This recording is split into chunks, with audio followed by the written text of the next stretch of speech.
Doon doon doon doon doon doon doon doon doon doon doon doon doon Peak fiction.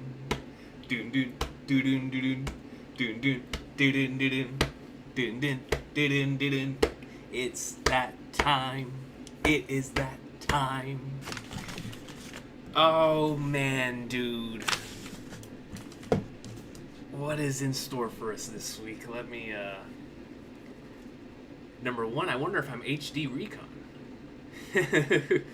I am very curious if I am actually HD Recon today.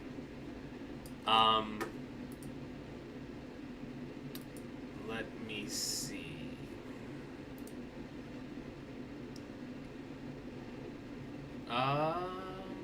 Sound.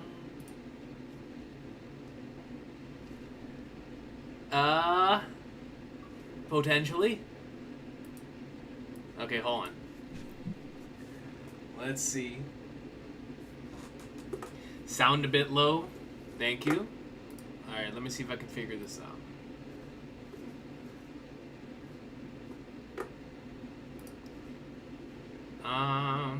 So now I'm just gonna put it up here, and we'll figure it out. How does that sound? Is it too loud? Well, but while y'all tell me that, let me find the camera here.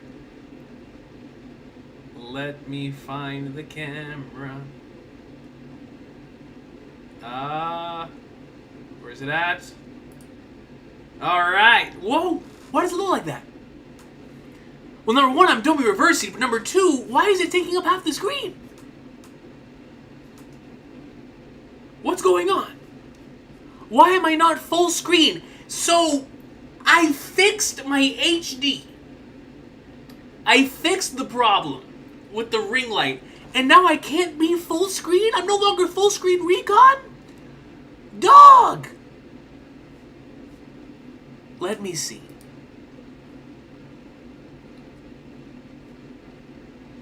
Audio Apu, appreciate you. Hold on. Bro, why does it look like that? Hold on. One more. Full screen. Full screen! We're good, man. We're good. So the Dolby Reversi is obviously a channel staple at this point. I just never removed that camera. Because I was like, you know what? As long as Instant Messenger Sum wasn't the thing, we're going to keep it that way. But it looks like audio's good. And I don't know how HD it's going to be. It's telling me that, unfortunately, this stream, it looks like my internet is struggling today. So I don't know how good it will look. but we'll have to see. Looks like it's 240p. Yeah, that's what it's telling me. That's what it's telling me, unfortunately. I did everything I could last week. I'm doing everything I can this week. But it just, I got the ring light on, got making sure the light looks good, but it's telling me just that the internet, something out of my control. You know what I'm saying? So, looks like we're back to 240p Recon, folks. 240p Recon is back and in the building. It only took us 1 week. 1 week of being in 4K quality. The next week, we're back in 240p. You know what I'm saying? So, it is what it is. It is what it is. But yo, I really hope everybody's doing well. This weekend is going to be nuts, man. You know, I always love my Evo weeks. We just came off of S Factor, which is a lot of fun for anybody who watches the Smash tournaments. That was a ton of fun. And then to follow that up, we've had like the esports World Cup that I've been following. At least for the things that I'm interested in. And then this weekend we have Evo.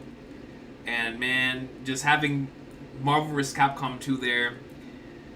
Still, of course, looks like every year King of Fighters. And now I'm looking forward to Fatal Fury, obviously, Tekken, Street Fighter. So it's going to be a lot of fun, man. Last year was awesome. So I'm looking forward to seeing how this year's Evo goes, bro. And it's gonna be a nice week. It just so happens to be the same weekend we have Evo, the same weekend we have SummerSlam, and of course I'm looking forward to that too. So it's gonna be crazy, man. I'm so excited for it. I'm so excited for it. So let me go ahead and go for the supers here.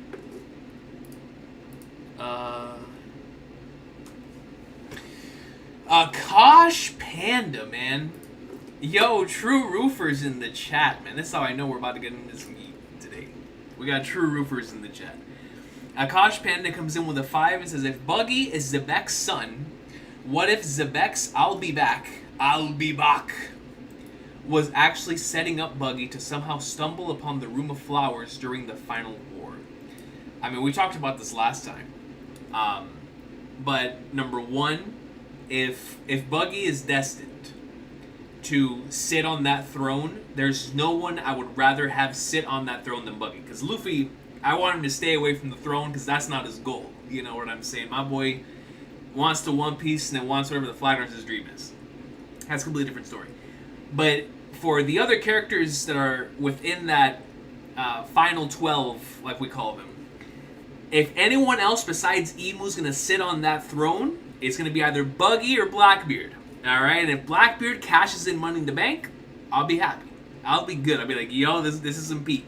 Because at this point, I really don't know what's happening and what Oda's cooking between the Emu and Blackbeard stuff and who's really going to end up being the main event of Laugh Tale Mania, you know, of One Piece Mania. So, I have no idea.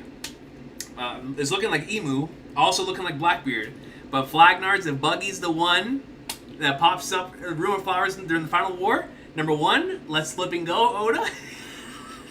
Because then we'll get an epic showdown with Blackbeard, and then 2 absolute Looney Tune Force battles for the end. Let's go!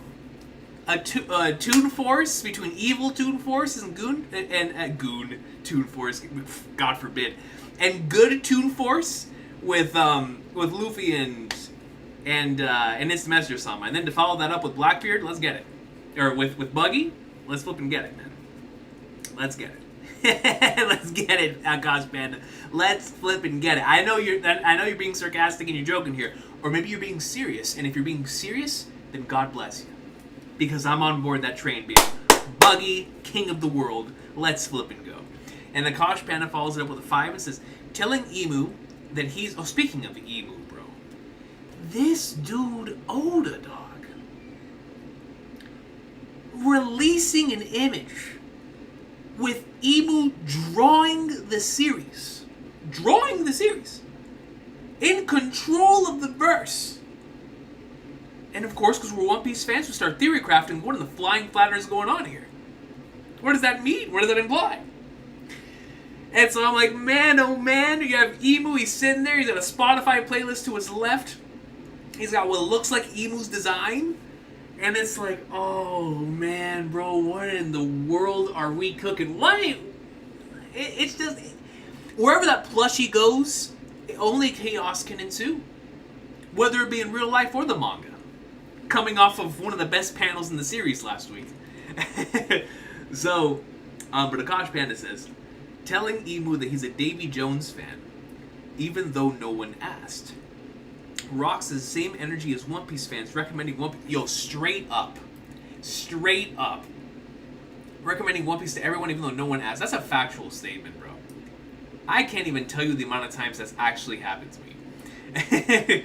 Where, you know, a random conversation about anime, a story, whatever, and I naturally compare everything to One Piece. It's just what I do.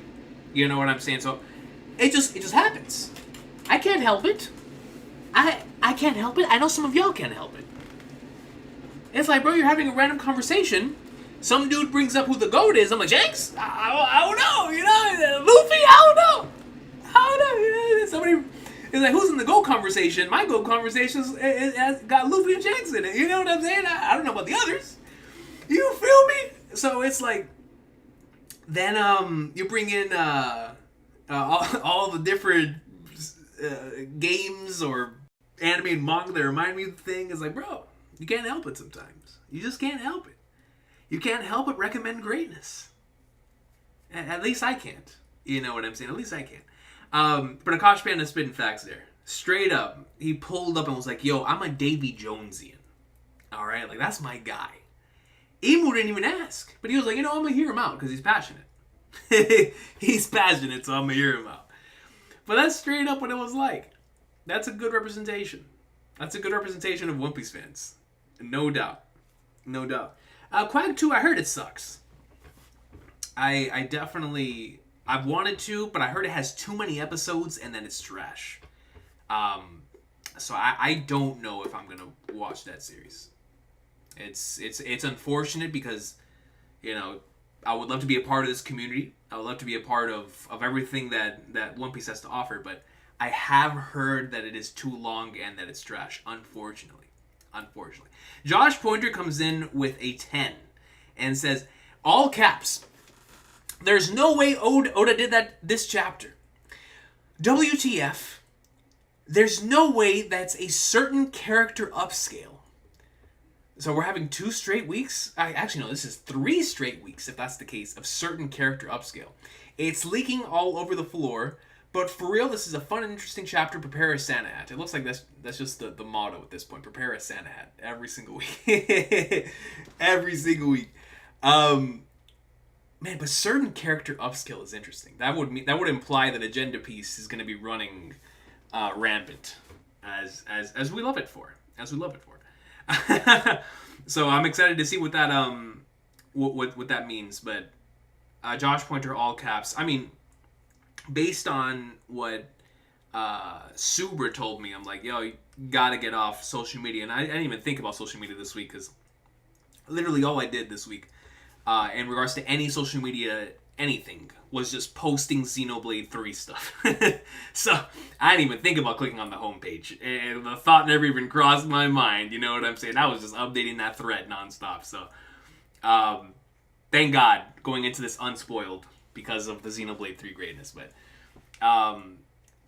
the thing about this week's chapter is based on the last 2 installments and where we're at within the flashback, I already know it's going to be peak. It's just... It has to be, No matter what it is. It's got to be peak. It has to be peak. So I'm looking forward to it, man. I'm so excited to see what we got going on. My boy, Northside with a Z. Thank you, Josh Pointer. Appreciate you. Northside with a Z. My guy. My boy. Coming in with a $20 super chat. And just says, we here. We out here, man. Northside, bro, who would have ever thought that we would actually get to the point in the One Piece series where the silhouettes would stop being silhouettes, right? We would finally have like Rocks chapters, Rocks-centered chapters during another silhouetted individual's flashback, which is Loki, right? Like, we looked forward to seeing what Loki would be like. It's like, yo, we here, man. We're here on Elbaf. And it's flipping goated, dude. I've been thinking a lot about Elbaf, man, because of Xenoblade.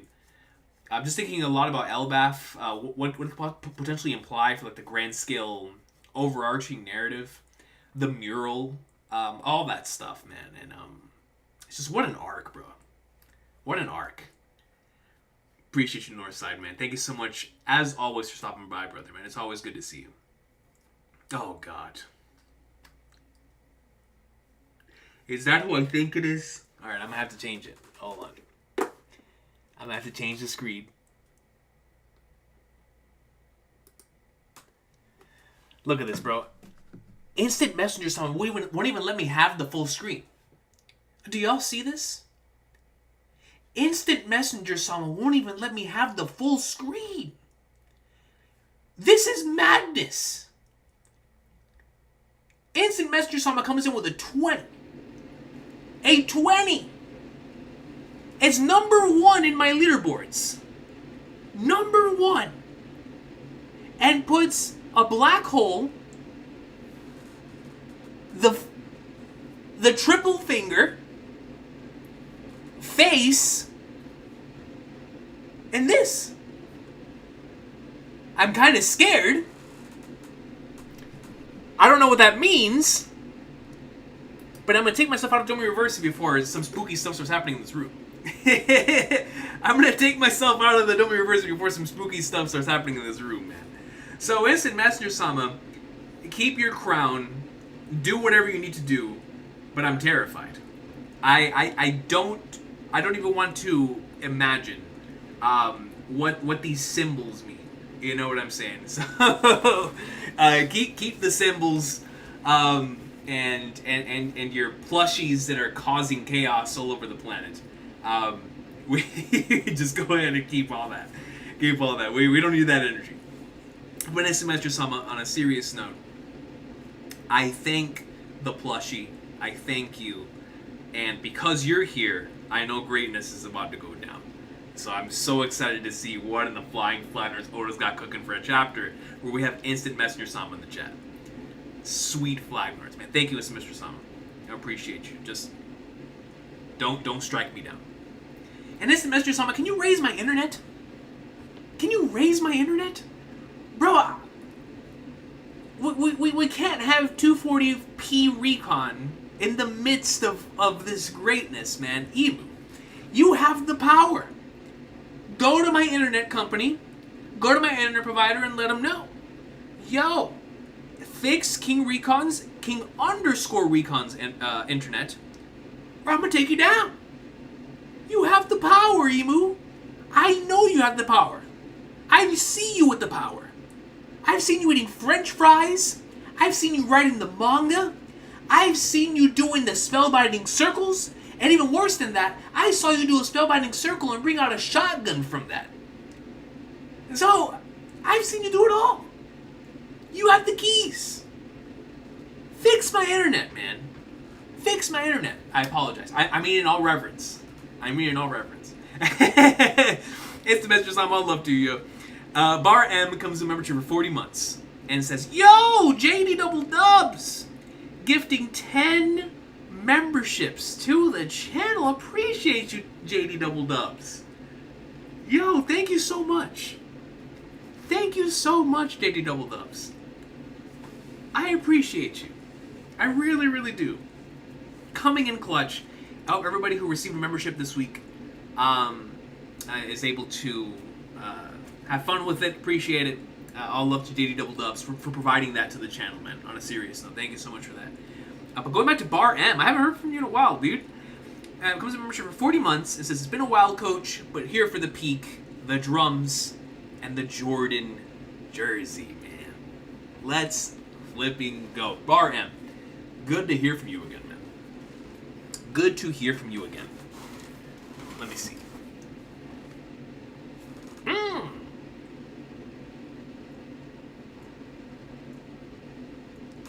Shanks ISP hockey. If I had Shanks ISP hockey, I'd be streaming on Twitch and YouTube. But I can't even stream on one, let alone both. You know what I'm saying? If I had Shanks hockey, man, I'd be streaming on both platforms, no doubt. But we don't have that Shanks ISP. The Shanks ISP skipped out of my household. They said, not that guy. He's under Emu's control. I didn't pay the Heavenly Tribute. Apparently, I did not pay the Heavenly Tribute, and therefore I cannot have good internet. And so, you know what? No, that's cap. Because I always pay my Heavenly Tribute, and I pay it on time. It's just that Emu and the Gorosei don't believe in the internet. It's stated in the manga. They refuse to have... That's why they tried to kill off Vegapunk. They were like, we cannot have this dude become prominent and bring the age of the internet. Why? Because the age of the internet brings in information. The age of the internet brings in Wikipedia. The age of the internet brings in Google. And if you have Google and Wikipedia, Emu's done. I'm sorry, Emu. I didn't mean that. My bad. I didn't mean it. I didn't mean it, Emu. My bad. My bad, Emu. I did not mean that.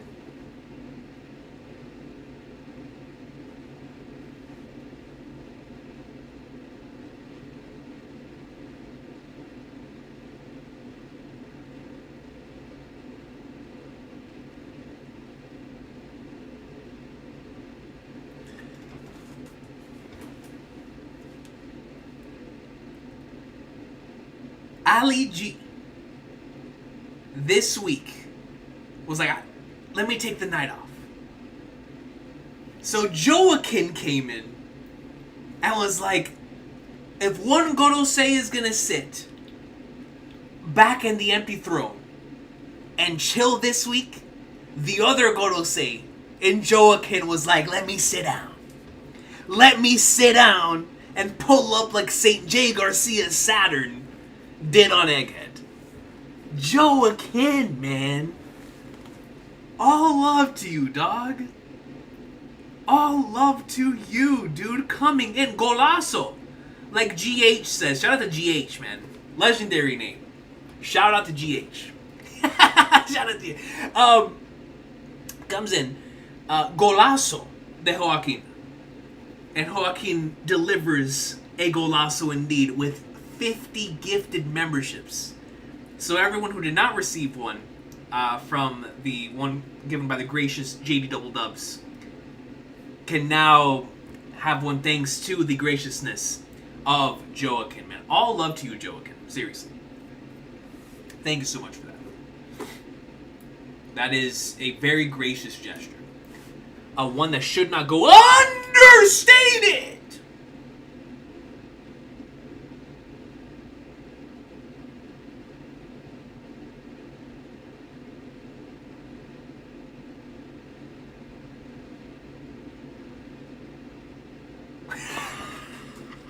Oh man!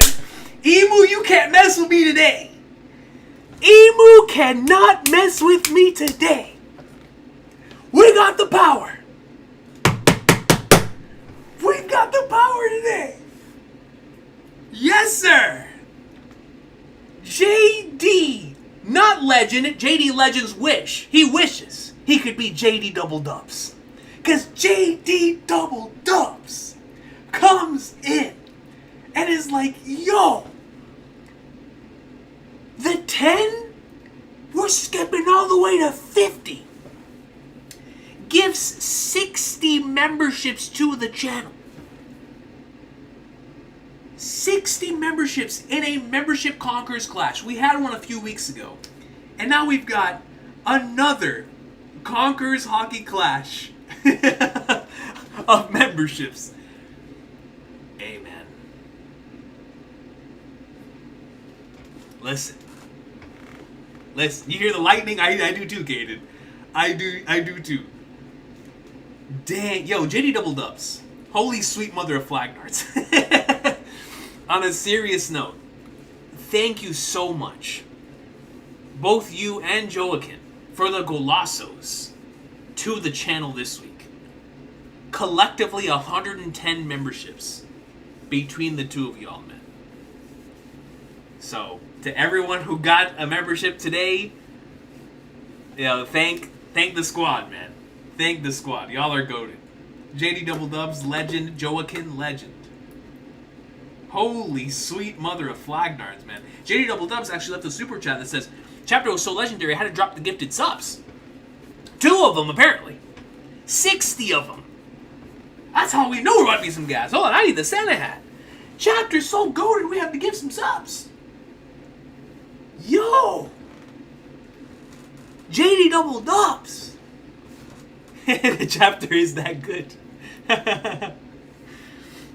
Yo, real quick, it keeps saying I'm going in the red. How is my my audio? Is it extremely loud? Because it keeps saying I'm going in the red. Just let me know, because it says we're in the red. I don't want to be blowing everyone's microphones or headphones up. You know what I'm saying? So, audio's good. It's not too loud. It's good? Okay. It's perfect? Alright, if it's perfect, it's good. Okay, that works. It keeps saying I keep going in the red, but maybe that's just YouTube not wanting me to succeed. No, you know what? That's Emu. Because Emu's always looking for me to fail. But we ain't failing today, baby. Now when I have JD Double Dubs on the right hand, Joaquin on the left, and I have... You thought last week showed excellent swordsmanship, you haven't seen me with some memberships gifted into my flipping box, yo. You ain't seen it. You ain't seen it, man. I'll show you some swordsmanship. You feel me? Mihawk don't want to see me. Maybe that's a little too far. Maybe that's a little too far. Now, you know what? I feel confident against Emu. Screw Mihawk. Screw Mihawk. I'll even win against Shanks, though. Josh Pointer! Because remember, for 23 months, it says, where's the GOAT Ali G, the finance god? That man has been more consistent than Ichiro Oda within the last however many chapters. My boy deserves a break, man. I would dare say Ali G deserves a break as much as Oda does. Yo, let my boy be, man. Let my brother be. Ali G, if you're listening to this in like in any capacity after the stream goes live, all love to you, man. Hope everything's going well. Sweet mother of flagbirds. Now, let's go ahead and put the, because that is it.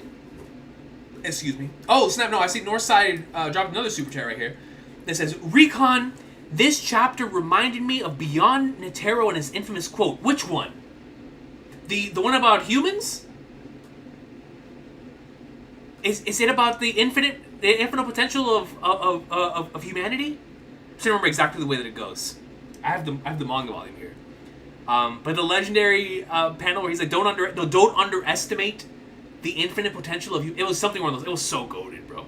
It was so good. Yo, that fight, man, is legendary. That's a legendary fight. If this chapter is reminding you of that, then we're in for some heat. We're in for some peak, dude. Oh, no, not Netero. Beyond Netero. Beyond Netero said, I will take you there. Beyond Netero went like this right into the heavens. My boy was like, I will take you there. Hold on, man. Hold on. My boy Beyond Netero. So you're telling me this is an I will take you there chapter? Oh, man. And that's what I'm thinking of.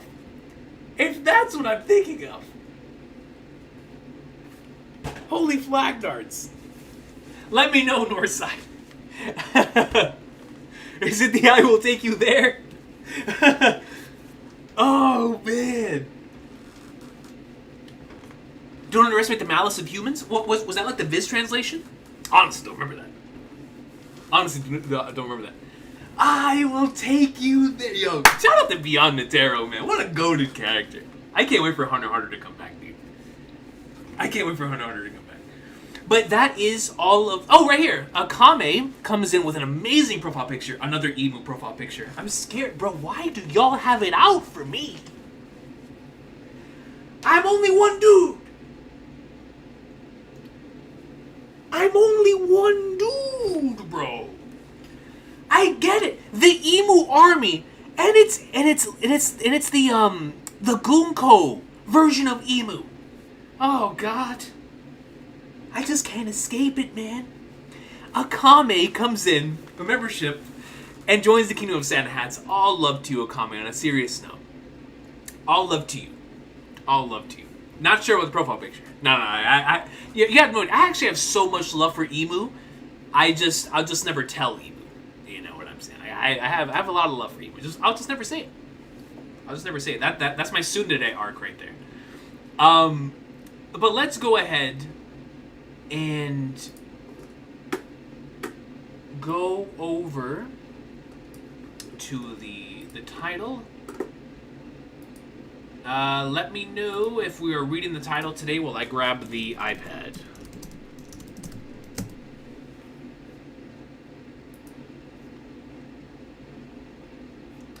Alright, let me know if we're reading the title. And let me go ahead and get my stuff. But yeah, I'll love to. Yo, shout out to everyone who popped up today, man, on a serious note.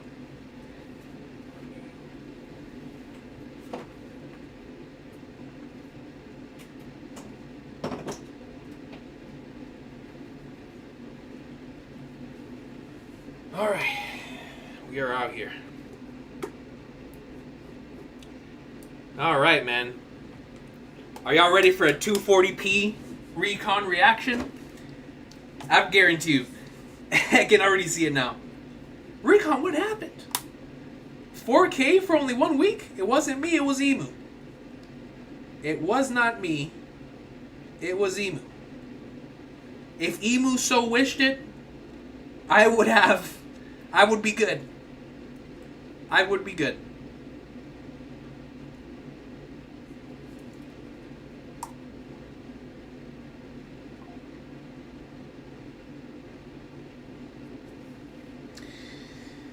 The next book in JoJo's Bizarre Adventure Part 7 Steel Ball Run series is out now. Is it really? That was quick. Okay.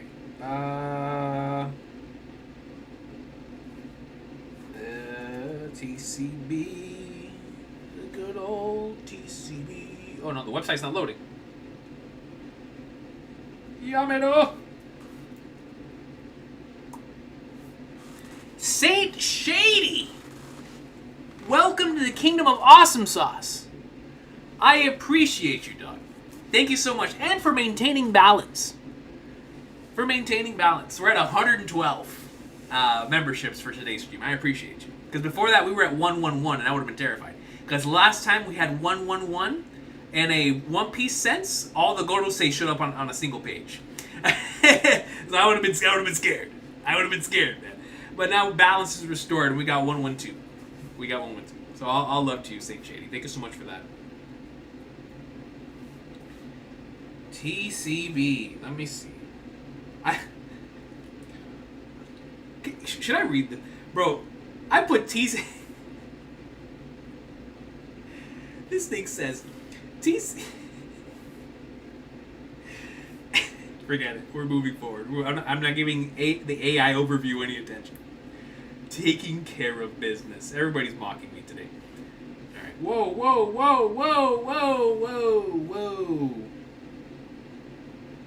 No ads. No ads.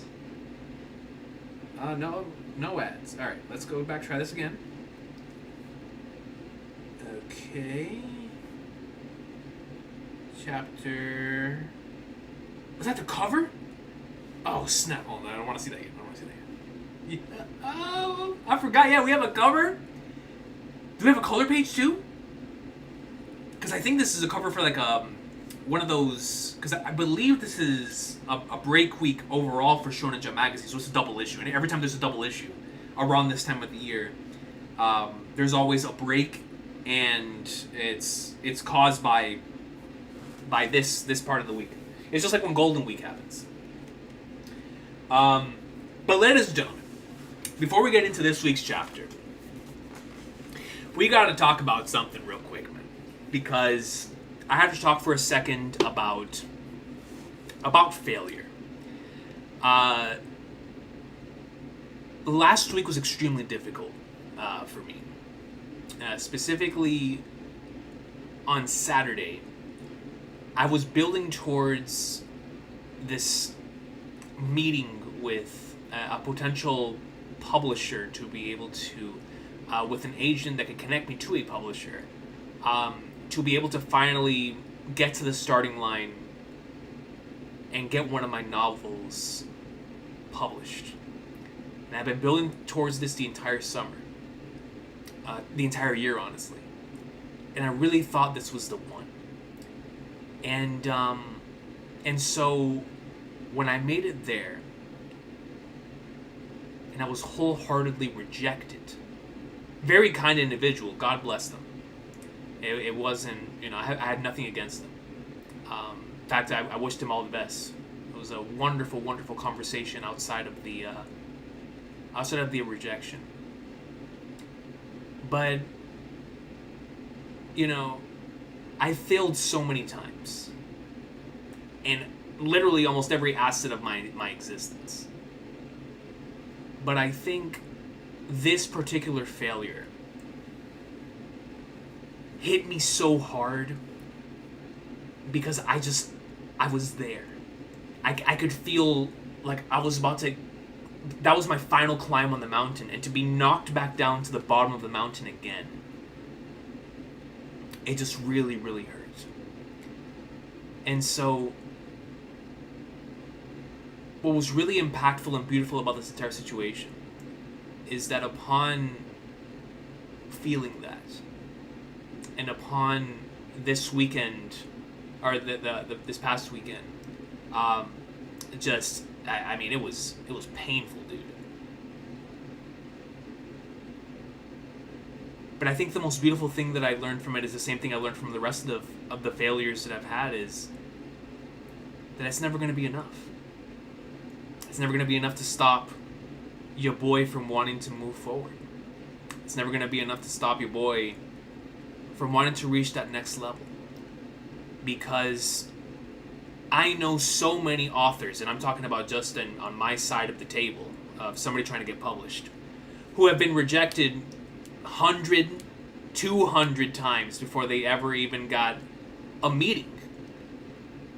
And so I've got 150 more rejections to go.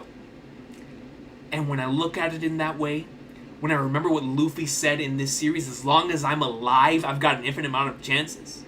When I remember what my boy Rex said in Xenoblade 2 about that one's role in this world, and being able to fulfill that, the thing that's exclusive for you, and that no matter how many times you've got to go out and go get at it, then you got to get at it. And I think this weekend, just as tough as it was, specifically on Saturday, I think waking up on Sunday and just being able to look at things from that perspective, it really, really, I'm grateful, man. I'm grateful for those who came before me. I'm grateful for the individuals like Ichiro Oda who have created characters that legitimately inspire me. And so we're going to keep going. Ain't no stopping this train. Because if there's anything that I've learned from this journey of doing not just YouTube, but also the writing game, is that every single thing that happens is just a brand new experience to take with you into the future. And I promise y'all with every fiber of my being, man, even if I never get published, I ain't stopping. We are moving, crawling. I don't care if it's millimeter by millimeter, centimeter by centimeter, inch by inch. They gon' know you, boy. We go into Laugh Tale. I may not be the first. 5 yards, I'll be the last. But we making it. And I promise y'all with every fiber in my being that I ain't giving up. And if I ain't giving up, if you are sitting here in this chair and this is resonating with you and you're about to give up on what you want to do as well, oh man, even if you get there last, you finish the race. And that's more than anyone could ever ask for. That's more than you could ask for. So go on, get after it, and accompany me on us trying to go out there and make it. On us trying to go out there and do what we know we were born to do. Come hell or high water, we're gonna do our thing, man. Money or no money, ain't no stopping this train. And that's why we're here today, to read the latest installment, 1,156 chapters, the Gomu 5-6. One of my biggest inspirations in Ichiro Oda. Do y'all want to know how petty of an individual Ichiro Oda is? And why I love this dude as an author? His lowest ranking in the history of Weekly Shonen Jump, his greatest failure, was the Luffy and Zoro, I believe it's somewhere in the Captain Morgan arc, I believe it's chapter 9 or 10, or 7, I think it's chapter 7, where the chapter is titled Pirate King and Master Swordsman in the Viz translation. That chapter was ranked 10th in the Weekly Shonen Jump table of contents. My boy Oda saw that. And oh man, dude. He proceeded for the very first arc after Alabasta. You want to know what this man did? Because he ain't forget. My boy, the first arc after Alabasta, went into Jaya and wrote an entire mini story arc about people laughing at who? Luffy, Zoro, and Nami. Why? Because in an arc in Jaya and Skypiea, which is so focused on people's dreams never ending, and on believing in your dreams even if no one else does, he was like, I ain't forget what those Flagnards did, so let me inspire a new generation like that King Recon dude, and write an entire mini story arc about Luffy, Zoro, and Nami getting laughed at while they attempt to go and chase after something that many believe doesn't even exist. In the sky, in Skypiea, in the One Piece. Why? Because these are things that defy the imagination. And things that defy the imagination are going to be things that people are not going to believe in. And that's what makes that part of the story so powerful. And it's one of the reasons why I'm sitting here in this chair today. Because I heard Blackbeard one day say, people's dreams never end. And that's the villain of the story. But what he said resonated. What he said meant something to me. And that's why right here, right now, we're 1156 chapters deep. And I'm about to read a story where his dad is just that guy. And we're going to read how Rocks was like, if you smell what the Rocks is cooking in the latest installment of the best-selling manga in history. We have Evo coming in this weekend. We even have SummerSlam. We have all of the entertainment spectacles from gaming to movies. We just had comic books with Fantastic Four and Superman. We've got pro wrestling. We've got video games. We even have sports and esports. But in the midst of all of that, we have the most consistent, the most King Recon piece of literature that's ever been created. In the one, the only, Chapter 1156 of what is nearly the best-selling comic of all time. Of that one.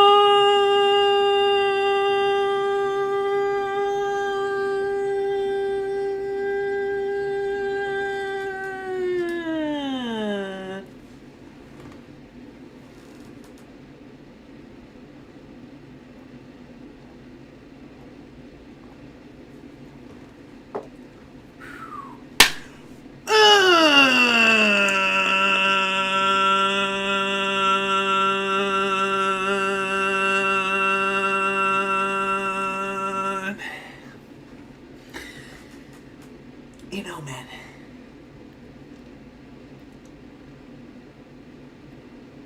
this series is really something cool, man.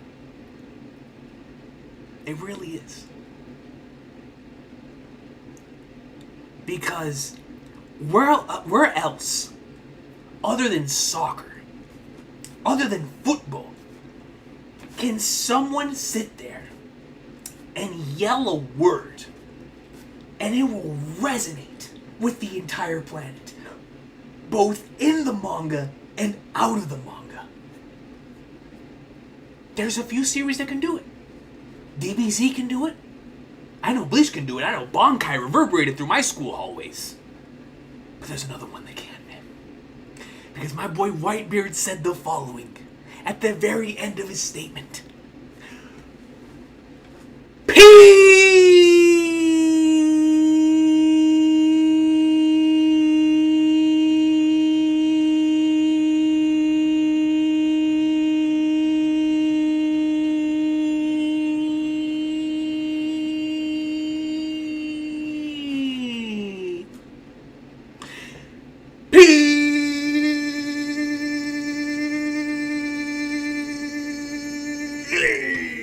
Let's go, y'all.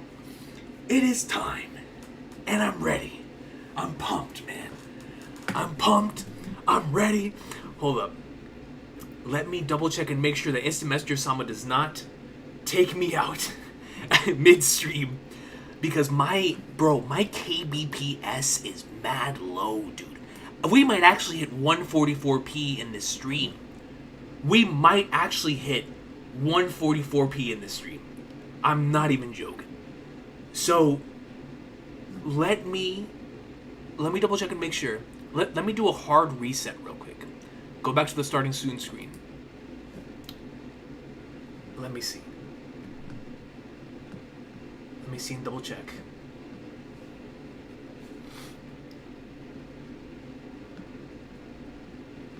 Okay. Come on. Oh, man, dude.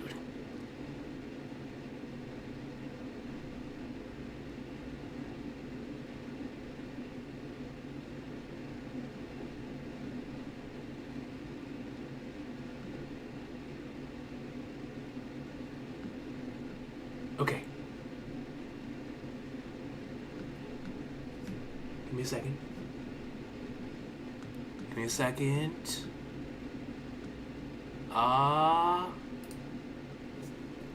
Okay. So even the reset didn't work. We're still 144p. But we'll be all right. We'll be all right. Man, I see a few more memberships and supers, and then we'll get into it. Let's give it an opportunity to get my voice back after that. I had to, there was a lot of stuff I had to get off my chest. Shout out to CM Punk. You know what I'm saying? There was a lot of stuff I had to get off my chest. Riletti Yap. Shout out to Riletti, Shout out to Riletti. Dude, the Xenoblade has been so good. It's been so good. My cousin membership for 2 months, and it says, "My goat, man, hope you love this chapter if you still haven't read it yet." I still have not read it yet. I'm so excited to sit down and read what we've got popping within this incredible flashback. All love to you, Riletti. Appreciate you. Soul comes in with a 5. All love to Soul, and says, "Talk that talk, King."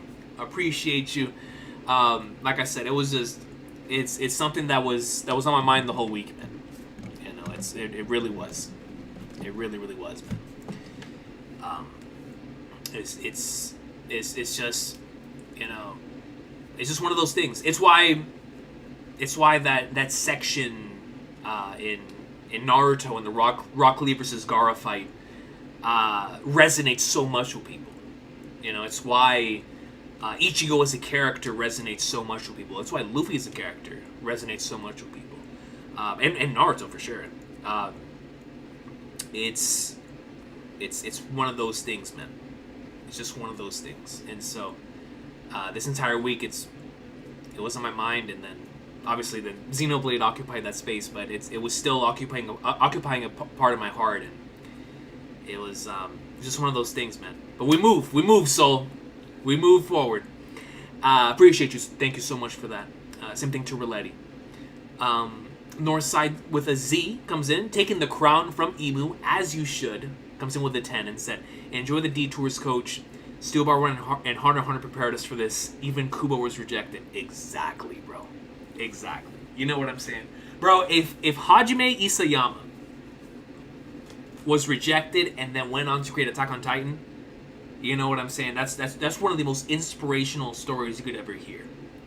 My guy was rejected by Shonen Jump and went on to create the most successful series of that era, of like the 2010 eras, of the 2010s era. Like, it was crazy, bro. You know what I'm saying? So you have to be thankful, man. You got to be thankful for it. But definitely not those detours. Steel Ball Run has been a very ever since I first initially read it, it really was a life-changing thing. The story of Johnny Joestar truly is special, man.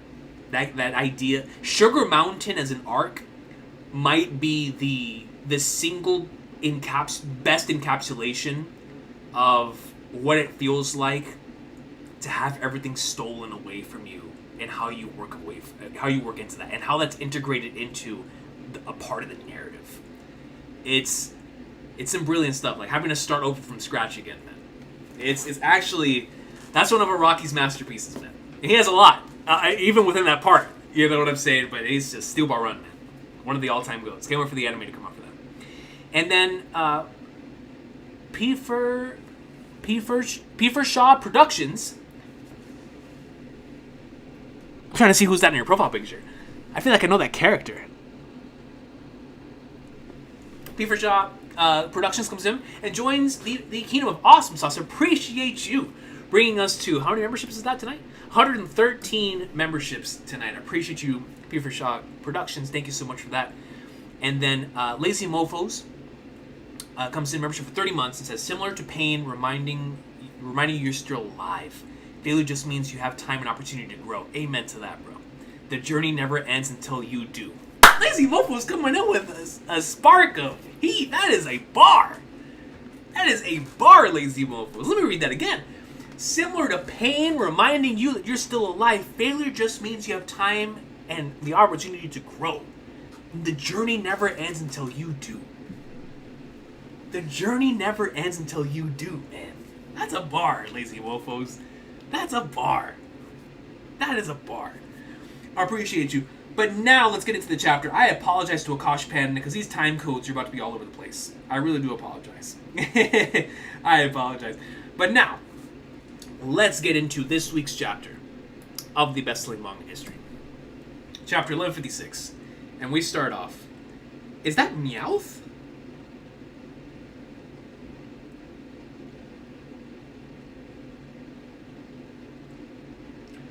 Garchomp? Gyarados? Meowth? Ponyta? Or is that Rapidash? Rapidash? What are we doing? Absol? What are we cooking? Why are there a bunch of Pokemon? Greninja? Goatgar? Mega Blaziken?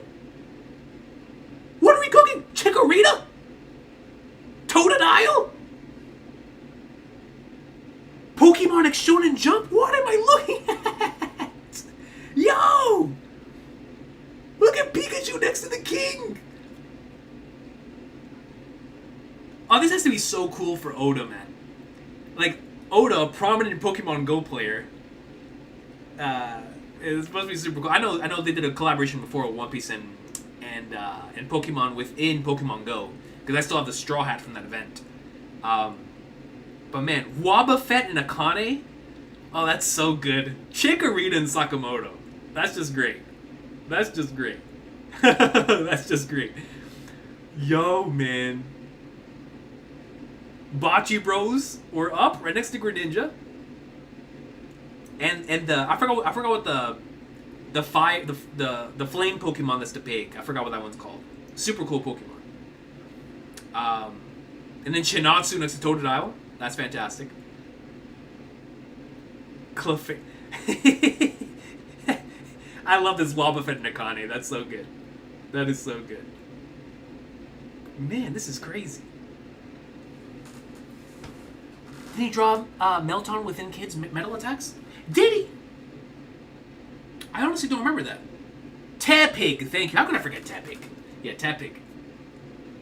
Tepig repping the Bocce Bros. Tepig.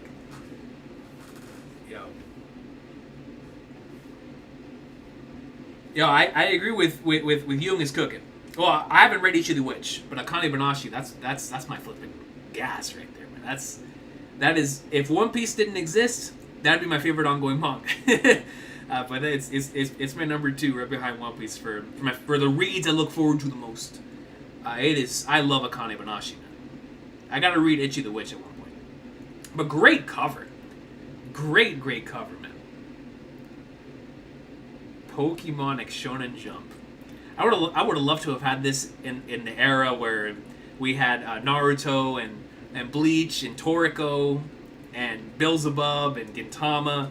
Yo, Gintama with Pokemon. Oh, that would have made it into the chapter. You already know if this collab would happen when Gintama was ongoing, that would have made it into the Gintama chapter. We would have had a Pokemon arc based on this cover spread. What could have been. But regardless, I love this. This is so good. Alright.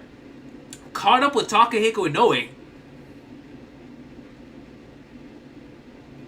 I know my boy Fiji's losing it.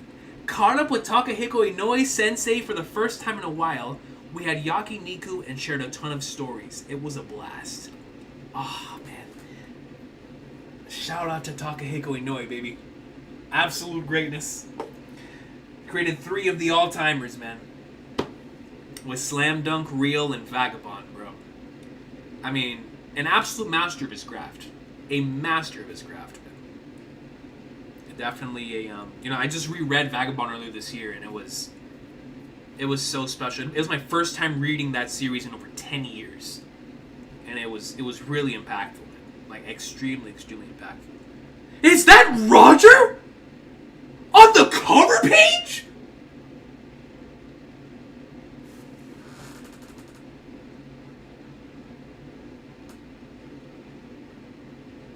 Caban?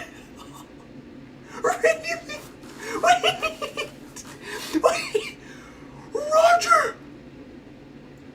Roger laughing.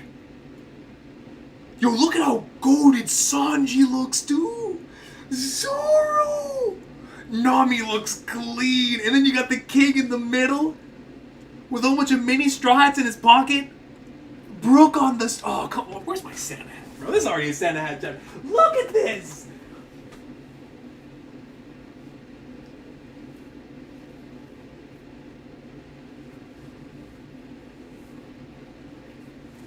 Dude!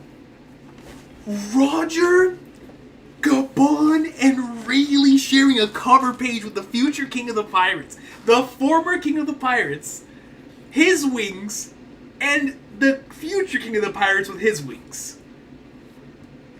And Nami's the actual captain of the ship. So this is very fitting. Very, very fitting. We've got Brook, Chopper, Robin. We've got a mini Robin sitting on the shoulder. Ah, that's just beautiful. So we got Robin on one shoulder and Chopper in the other shoulder. Frankie in the pocket. Jinbei in the pocket. Usopp in the pocket. Oh, this is just wonderful, man. Yo, this is one of my favorite spreads of the year. No, I mean, no question. No, Oda cooked so hard. Every character looks so good. Every character pops. The idea behind it is awesome. I mean, you want to talk about another 28th anniversary celebration spread. This is it. You've got Roger. Roger on the spread, man.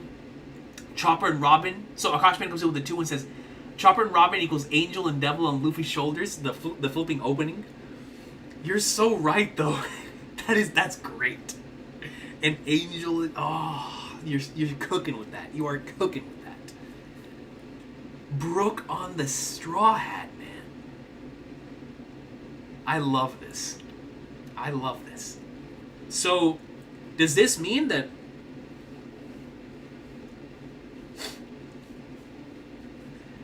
I already saw a comment that says Sanji upscale. I'm looking at Nami upscale. You know what I'm saying? And maybe it might be the Nami targeted me, but we got clear Nami upscale in here. Look at this. Nami in the middle of who? In the middle of who? In the middle of who? The Dark King Rayleigh and Gold D. Roger. You want to talk about upscale? That's my upscale. That's my agenda. Woo! The original Conqueror's coding user. Not stated by me, but by Ichiro Oda and SBS. It wasn't me. It wasn't me, man. My agenda is based on facts. And the facts were stated by Ichiro Oda. The original Conqueror's coding user. That's all I know. That's all I know. Look at this. Dog, this is an amazing color spread, man. Gabon. Look at the sunglasses. Where is it in his sunglasses? I can't tell. It's something in his sunglasses. It looks like a monster. I don't know. Maybe I'm just looking into it. But man, Sanji looks cool. Zoro looks cool. Luffy looks cool. Everybody looks dope. Everybody just looks so dope. But I just can't believe that they're sharing a cover spread with flipping Roger and Rayleigh and Gabon. So cool. The future and former pirate. I wish the entire Roger crew would have been here, but I think it fits with the minimal design. Just having the wings here. I think it just fits.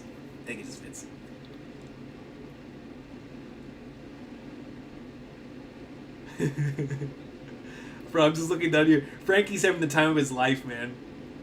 Frankie's happy. Look at Frankie, bro. Have you ever seen Frankie happier than this?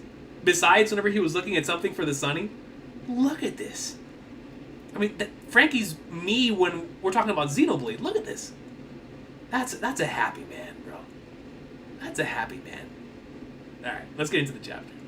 Stop with the ads. All right. Back in those days.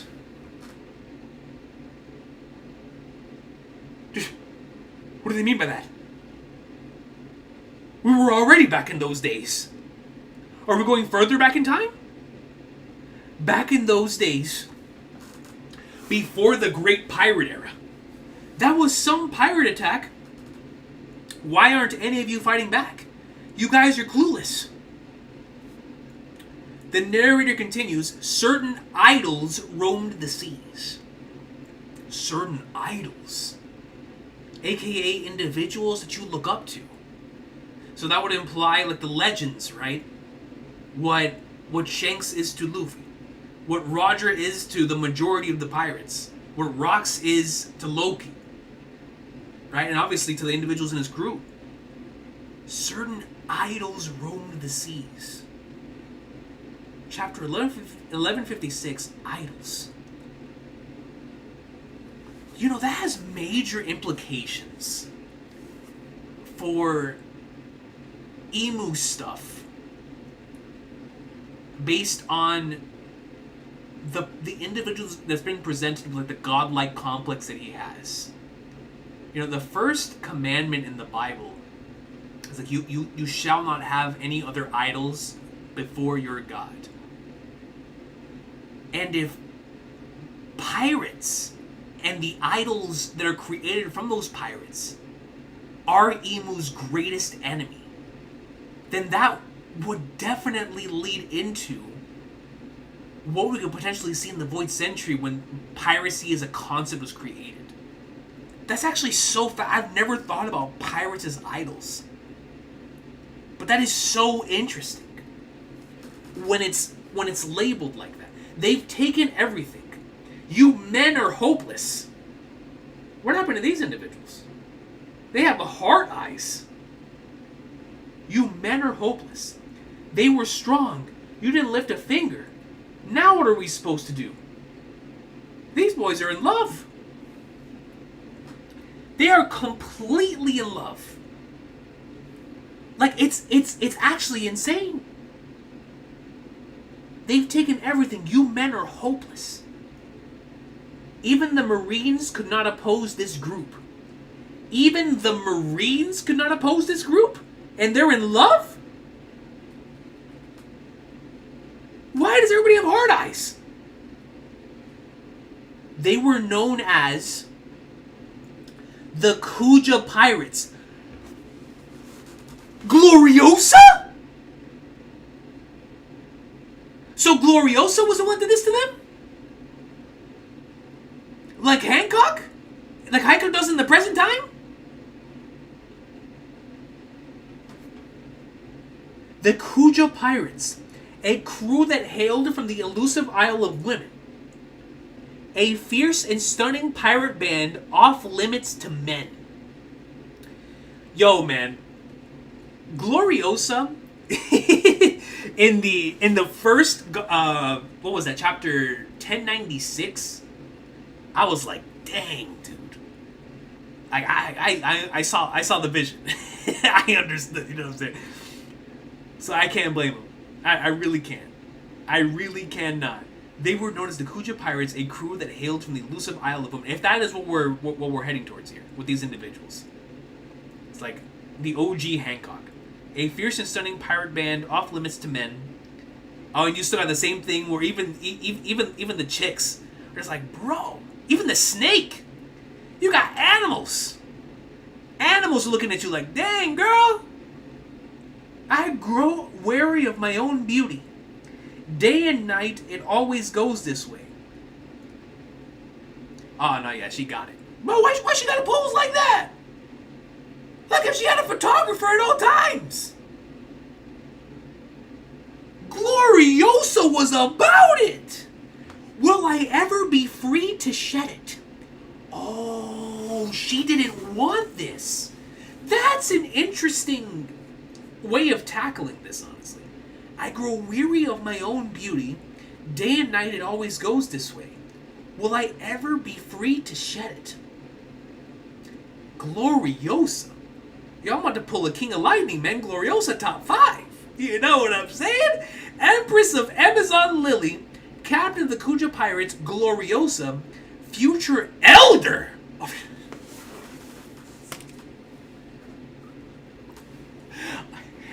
Elder Granny Neon. I thought they were talking about Gorosei, bro. My heart skipped like 95 beats. I was like, am I getting spoiled?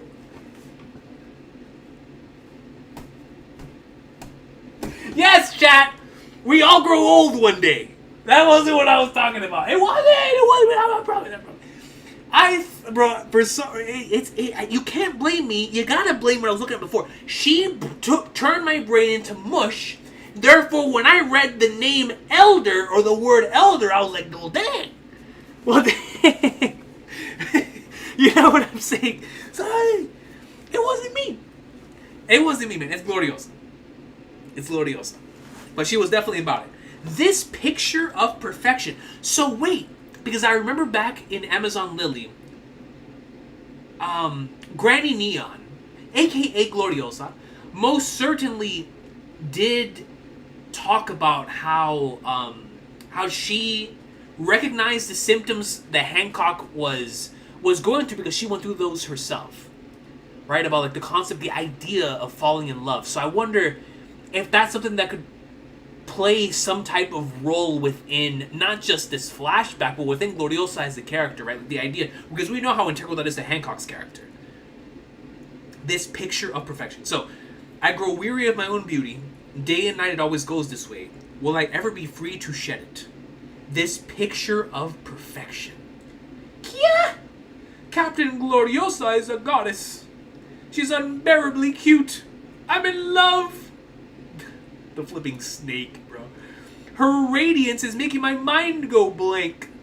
And that wasn't me that said it. It was the manga. It was the manga. My heart can't afford to beat this hard. I feel like I've said those exact same words when Shanks was showing up. I feel like I've said those exact same words during like a Shanks or Emu chapter. One of the two. I think I might have said that even last week during the Rocks and Emu stuff. So I understand where they're coming from. Empress Gloriosa, here are your new fan letters. Yeet! She got mad fan letters! Tritoma, what about all those back there? Oh, those are for Lady Shaki. My girl Shaki? We're about to see Shaki too? There are 100 times more. Shaki got 100 times more the letters? Yo, Shaki was about the business. Tritoma, future Empress of Amazon Lily. I gotta see Shaki now. I gotta see Shaki now, cause yo, I can see the vision for Gloriosa. And I already know, man. I already know when it comes to Shaki. Hold on, how could she upstaging your own captain is total betrayal? Yeah, even her angry face is like an icy gem. Indeed, the narrator said, indeed, the only one said to outshine the radiant Gloriosa, the star of her era, was none other than her first mate, Shaku Yaku. That's a fire behind. I don't remember if they said that in the original Empress chapter for Shaki, but Shaku Yaku is such a fire name, dude. I don't know why, but that is such a clean behind name. Both Gloriosa and Shaku Yaku, clean names. Indeed, the only one set to outshine the radiant Gloriosa, the star of her era, was none other than her first mate, Shaku flipping Yaku, man.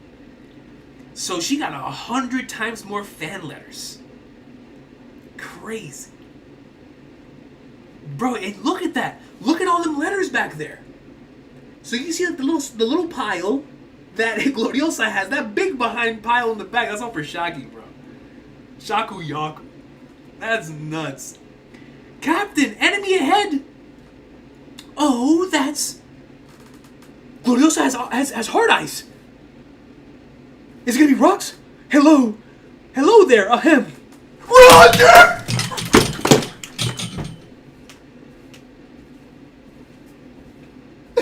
Yeah!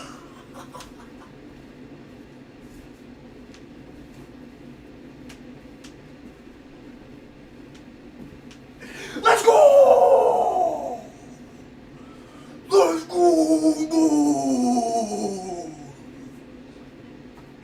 Hold on! Hold on! Let's go! It's time! Wait! Wait, where's the camera? Where's the camera?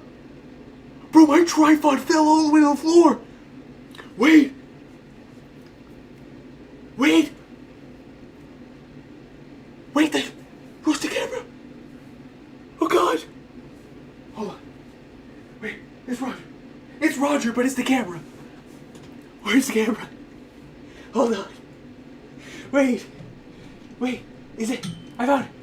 I got the camera. I found the camera. I found the camera. Hold on. Hold on.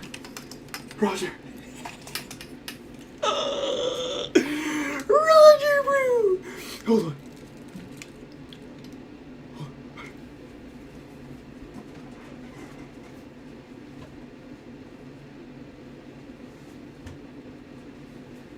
Yo, we're going straight to red. Where's the other one?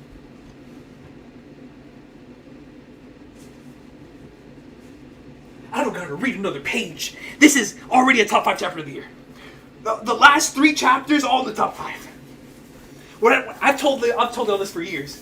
Any chapter that has Goldie Roger in it, 40 out of 10. 40 out of 10. Double jersey, triple Santa hat. I don't go flying flabber. That is Gold Roger, bro. Let's go, man. Hold on, dude. Hold on. Is the camera still good?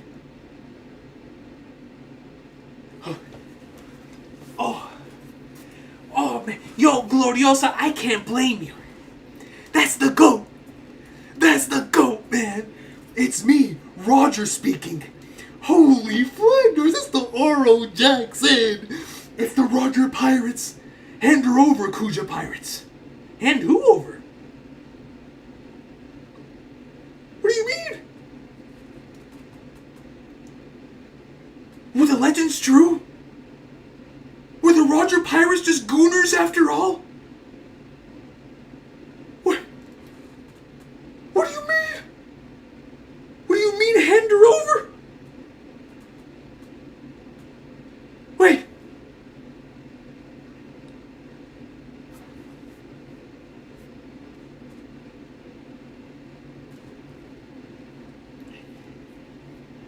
Indeed, the only one set to outshine the radiant Gloriosa, the star of her era, was none other than her first mate Shakuyaku. Captain, enemy ahead. Oh, that's... hello there, ahem. It's me, Roger speaking. It's the Roger Pirates. Hand her over, Kuja Pirates. It's Roger with the straw hat. It's over, bro. This is automatically a 700 million out of 10 chapter, bro. I don't care. Roger's got the Santa hat, so do I. Roger's got the straw hat. Me too. Me too, man. Me too. Today's the day we finally win her from you. We're taking your first mate, Shakuyaku. Oh, they want Shakuyaku too?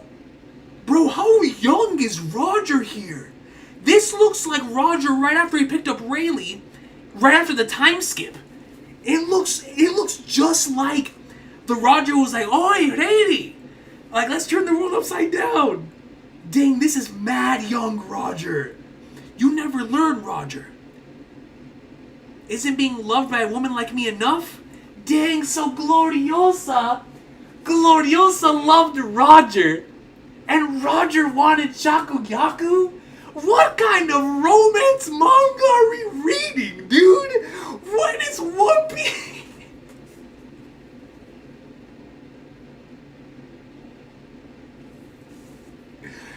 See, and when people tell me, oh, Recon, why do you love Hungry Days so much? What are we reading?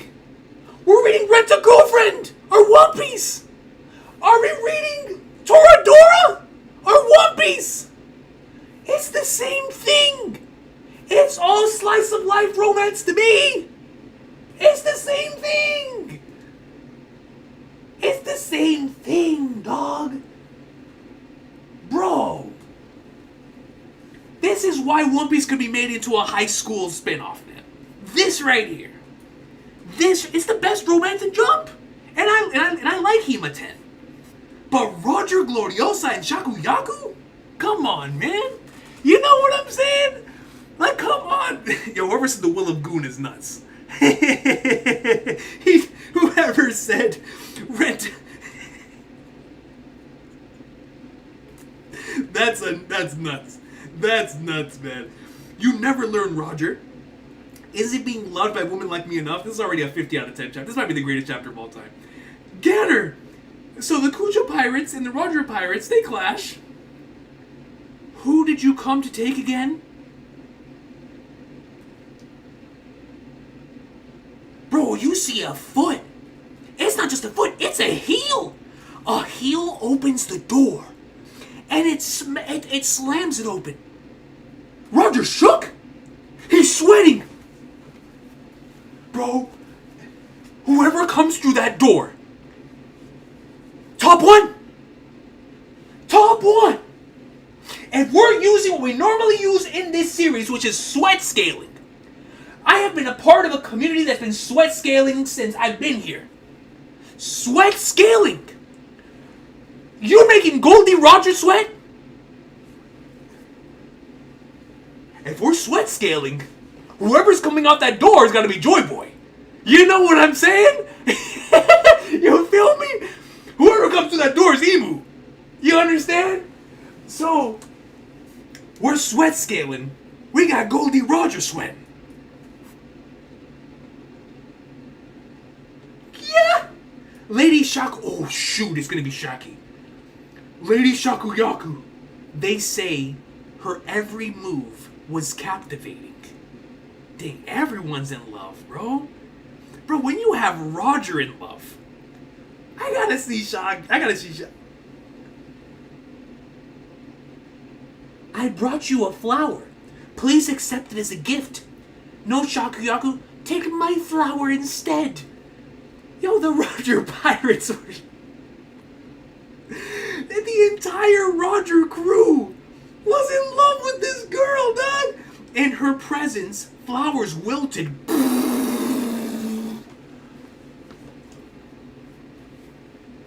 We're getting an Oda-style hype box narration. In her presence, flowers wilted. She's stronger than Emu. Emu, what is Emu's chambers? The flower chamber. Shaggy top one. Yo! I'm so glad that I did not do my top 30 strongest until now, man. We're gonna cook. Oh, man, I dare anyone. I have the facts of the manga. And I don't want to hear anybody saying, oh, Recon, that's TCB. That's what we read. I don't give a flying flat nerds, man. That's what we read. In her presence, flowers wilted. Birds lost their songs. And people turned against one another.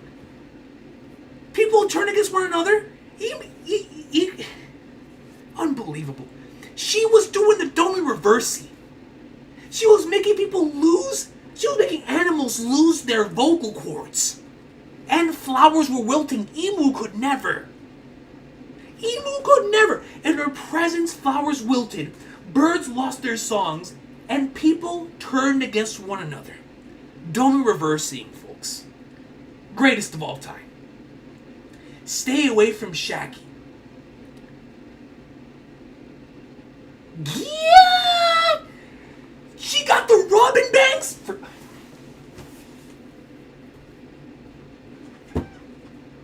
That's it. That's all I had to see. That's all I got. I get it. I understand. I was wondering. I was like, Roger Pirates, they're probably tripping. They weren't tripping. They were not tripping. They were not tripping. They weren't tripping. They weren't tripping, man. They weren't tripping. They weren't tripping. They weren't tripping. Oh, Gabon. What am I reading, bro? Oh, Gabon comes in. What kind of angle is this? Hits Gabon with a sweet chin music. Just hearing you say my name is heart. Long time no see, Roger. How dare you do that to Gabon? He's going in for divine departure. She one-shotted him. Bro! One-shotting Roger. Wilts flowers and casually doing reversies. I don't ever want to hear an argument against Shaki. Ever. Ever. Ever. Look at this. One-shotting the king of the pirates. One-shotting the king of the pirates. Not...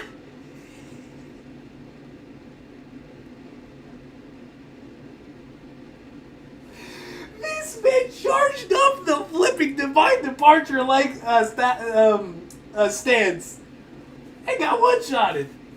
As he should. I like Shakuyaku too much. You too, Roger.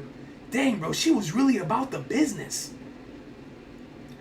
Her beauty humbled even the mightiest of warriors.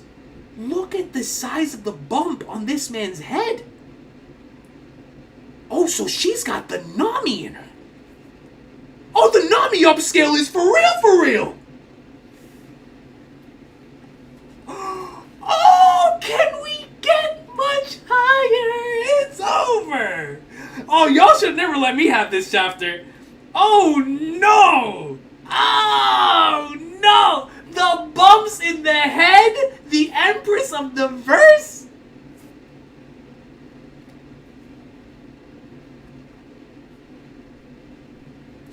Her beauty humbled even the mightiest of warriors. Goodness great. Okay, I get it. I get it. I get it. You should know, I'll never submit to another's captivity. Yo, Shaki is about the business. Bro, she had Roger gasping for air, dog. My man's is shook. Yeah! Take their treasure. I love this. I love how they couldn't be any more different. How both Shaki Gloriosa is just like, yeah, like I don't need my beauty. And I'm going all poetic about it. And Shaki's just a pirate. Shaki's just like, yo, the cig in the mouth. She's about the business. Just about the business, man. Take their treasure. You can take my soul while, dang. You can take my soul while you're at it. Emu could never. Big Mom could never. Roger, you know I'm the one who likes you, right? Poor Gloriosa, man. Yo, I feel for Gloriosa, bro. I do.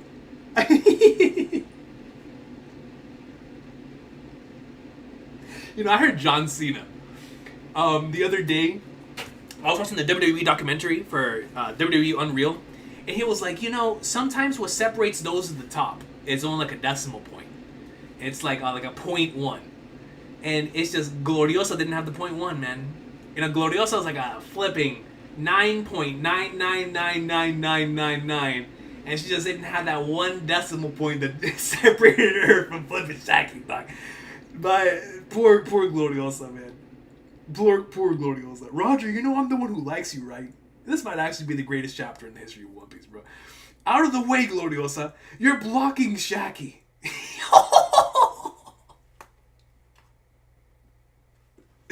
Yo, Gloriosa, yo, you didn't deserve him, man. You did not deserve Roger.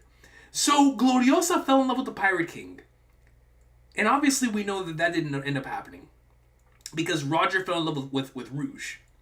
So, I wonder what this implies for poor Hancock. Now I'm starting to feel bad for Hancock. Flipping Flanders, bro. The Kujas are just destined to fail. Dang, man. Nah, bro. Listen, man. I don't know what Oda was on, this week, but this is crazy. This is a crazy chapter. First mate of the Kuja pirates, Shaku Yaku. Really, it must be so hard for you. You can't word it like that. Yeah, I'm surrounded by idiots. She winks, and my boy shook. Cairo, the Conqueror's coding is nuts. The Conqueror's coding on her behalf is nuts. Bro, stop popping ads, man. Dude, unbelievable. Have we ever seen... Bro, so now we've encountered the two characters with the most aura in One Piece. Rocks and Shaki. I think it's comfortable to say that. I think that's a comparable statement now. Rocks and flipping Shaki until we see Joy Boy. And future Luffy. Because we already know end of series Luffy's gonna have the most aura probably ever. But until then, man, flipping Shaki, Rocks, and back up Shanks and Roger. Empress Gloriosa is the Navy. We spotted the Roger and Kuja crews. Quickly, snap a picture. It'll be worth a fortune. People are flipping nuts, man. Get moving with the loot. Don't leave a single crumb behind. On it. Hey, at least let us keep some of the food. Hurry it up, we've got to set sail. Hurry it up, we've got to set sail. That just feels so piratey coming from Roger. Roger, isn't that Garp? Garp?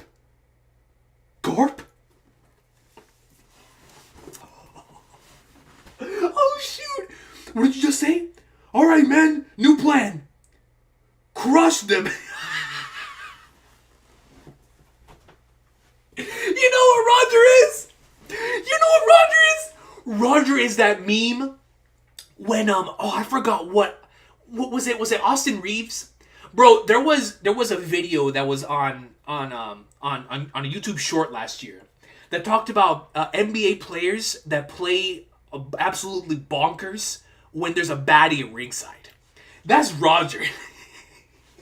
Roger is the NBA player who turns up when he's got a baddie at courtside, bro. He's the dude who go from dropping 15, Shaki shows up, he's dropping 60. He's like, yo, get out the way and give me the rock. You know what I'm saying? Give me the ball. I gotta go on and do my thing, man. They're courtside. And Garp's like, I don't give a flying flowers around. You gotta see me dance.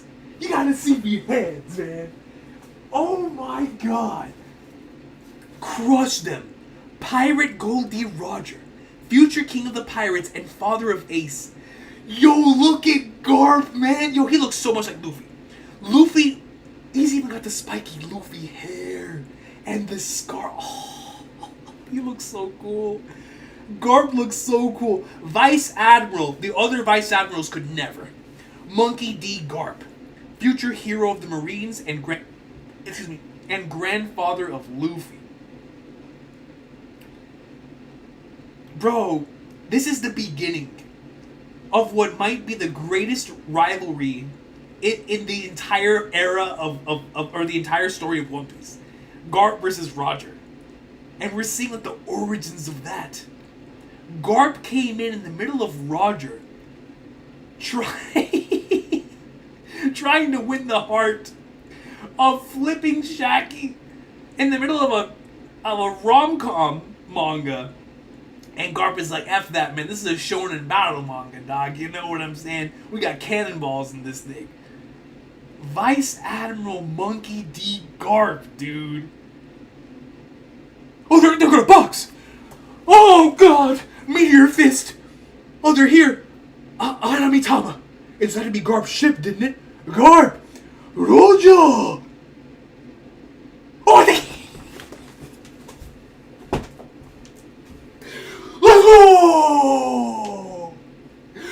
Dog, this right here is why One Piece will never be dethroned to me. It just can't. We went from a slice of life rom-com to real flipping shonen. Real shonen, dog. Garp and Roger, both conquerors. They hit the Oshino Joe. Oh. Let's go! Dude, this is why. This right here is why, man. Look at this panel. Doug, the boys. The boys.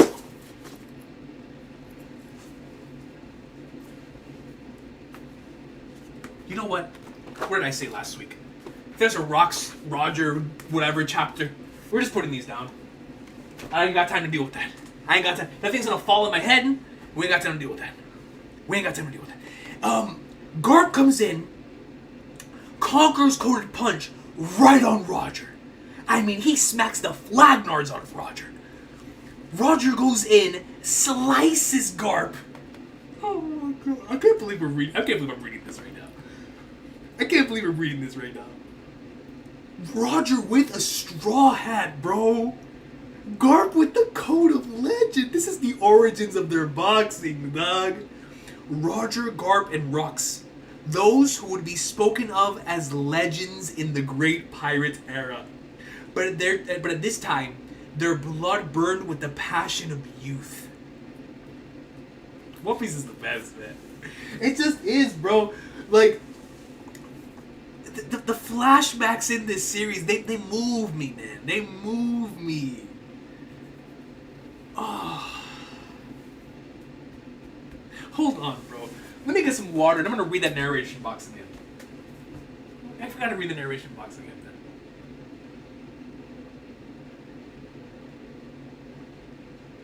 Listen to this, bro. Listen to this, man. Yo. Dude.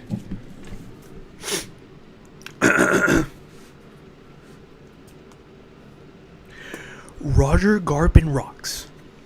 Three who would be spoken of as legends in the Great Pirate era.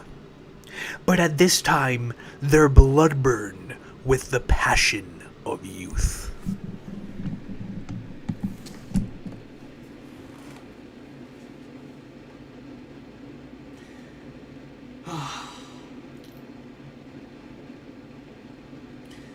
This is so good, bro. Like, I never thought I would get to the point where I would see the Roger and Whitebeard clash back in chapter 966. And now for the Gomu chapter, 1156, we've got Garp and Roger boxing as younglings, as rookies, bro. As rookies. What the? Empress Gloriosa? Thud? The Kuja were at the height of their popularity at this time. No one could speak of this era without mentioning them. This was the peak of their popularity. Sister, hang in there. My heart aches. There it is. There it is. It's the Hancock thing. I was just talking about this earlier. Those two are so dreamy. Many saw them as idols. So the idols part of the title wasn't talking about Roger. It wasn't talking about Garp. It wasn't talking about Rux, or Shanks, or Emu, or Joy Boy. They were talking about flipping Shaggy and Gloriosa. Now I feel so silly for that soliloquy at the beginning of the chapter where I was trying to connect it to the first commandment of the flipping Bible. But you know what, man? Am I still connected to the Bible? Lust leading to the downfall of humans. The downfall of humanity. You know what I'm saying? And we see that clear as day. We see it clear as day. You know what I'm saying? We see it clear as day. That is crazy. Many saw them as idols, and their wanted posters fetched high prices. Stalkers taking creep shots became a daily nuisance for the crew. And I really feel for them in that regard. Soon after this encounter, Shakuyaku was crowned empress, and her popularity continued to grow to an unmanageable level. You know what's special about this to me? Is that we know that in the modern day, Shaki and Rayleigh got a thing. You know what I'm saying? So it's like, Roger didn't get Shaki, Gabon didn't either. But by the sweet mother of Flagnards, Rayleigh's still living the dream. Rayleigh's still living the dream. But God bless Gabon and flipping Roger, because Roger got Rouge. God bless him for that. And Ripley's Believe It or Not. I mean, come on. You know what I'm saying? So God bless him. God bless him. But shout out to Rayleigh, man. Shout out to Rayleigh. It's always the one that doesn't chase. You know what I'm saying? Like, Rayleigh was the one that was a little like nah, man. He was the one that was standoffish, and he was the one. He was the one. That's the way it works. It's just the way that it works, yo. The one that doesn't chase. Ida's Tavern. Oh, we're back with Loki. But before we go to Loki, man, this might be the best half of a chapter. Like, all memes for the memes and for the vibes, for the jokes. Might be the best half of a chapter in this entire year. Oh man, I'm gonna be rereading this section a lot, bro. What a fun part of the chapter, man. Ida's Tavern, Elbaf. I saw Loki drowning after the ship capsized. He's always acting up so badly when we're not around. I honestly wondered whether I should help him or not. Sorry and thank you for saving him. Loki, pull yourself together. What, the flag nerds? You shouldn't have even hesitated to help. How would you feel if Loki had died? Come on, Ida. Loki's the one who selfishly took the ship and sailed off. So what if he can just stand by and let a kid die? I'd drag him under and drown him myself 100 times over. I didn't ask anyone to save me. Flipping Loki, man.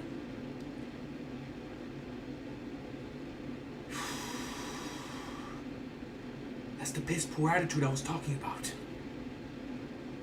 You lost your mom and dad.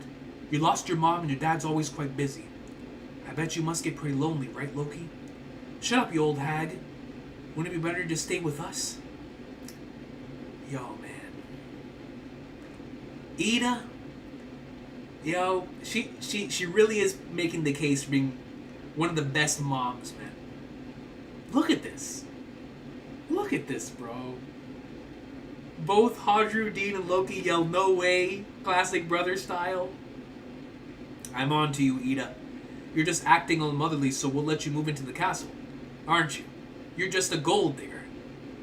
You can't call your mom that! Well, yeah, that's your mom, dog! Because your other mom wasn't your mom. That's crazy, Loki. Relax. Relax. Screw you, Loki. What you said is unacceptable. I agree. Apologize this instant. Don't you care how Ida feels? You kids are just too cute. She doesn't even care. She doesn't even care. She does not even care. You're being too sweet on him. She just wants to spoil him. Man, dude. Yo, Ida, you're the GOAT. You're the best. You're really the best. You're really the best. Like, come on, man. He doesn't even care. She's like, yo, it's just kids being kids. I hate how he says such mean things to you, stupid Loki. Mato, are you crying for me? The world is full of kind and beautiful people. Look at that, bro. I'm sick of this flipping country. Every single one of you is weak and dirty. I'm gonna be free like rocks. There's the word, man. I'm going to be blank like rocks. Free. He saw freedom within rocks. The same way that so many see freedom within Luffy, the same way so many people saw freedom within Roger, the same way so many people saw freedom within Odin, so many people saw freedom within all of these legendary characters, right? That was their line of salvation. Joy Boy's thing was, bringing happiness to people's faces and freeing them from captivity / Shanika. And then right here you see that once again with Loki and why rocks is so important to him. I'm going to be free like rocks. From then on, each time Rox visited to try and recruit Harold, Loki would attempt to join Rox's crew. Imagine that. But he would ultimately never get his way. Aren't you happy I'm going to follow him out to sea? Because I hate you all right back. Several months after the Rox crew's takeover of Pirate Island.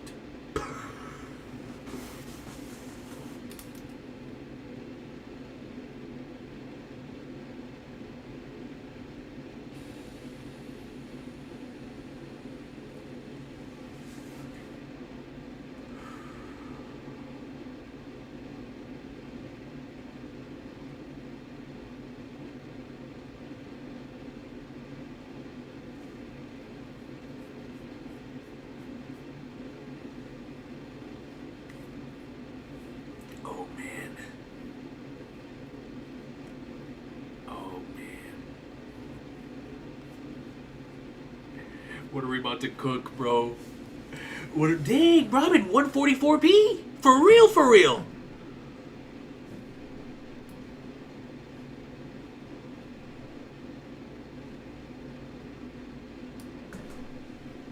Goodness!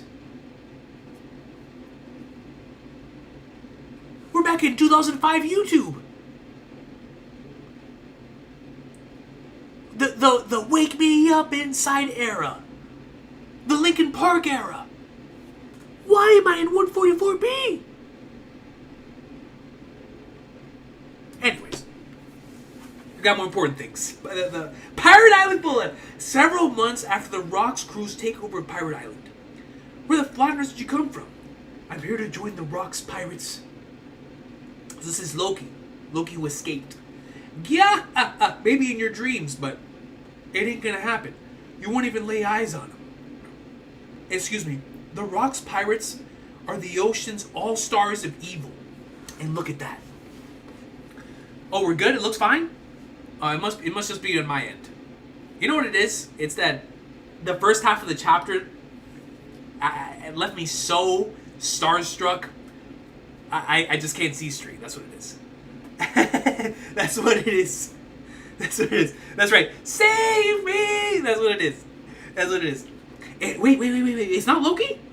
Maybe in your dreams, but it ain't gonna happen. You won't even lay eyes on him. The Rock's pirates are the ocean's all-stars of evil. I actually love how the Rock's pirates are being referred to as the all-stars of evil. And Garp and Roger and Jackie and them had like the other type of way of being referred to, at least at this point. Obviously, in the present time, people refer to like Roger and some of those guys as like quote unquote evil individuals on the majority scale. See that fish-shaped boulder over there? That's where they're said to be holed up. If your dad's set on mating them, head that way. But the deeper into the island you go, the better the bastard's gonna get. Good luck with that death wish. Yeah. Take that. That'll teach you. What? Who is this dude? So he's wearing a hoodie.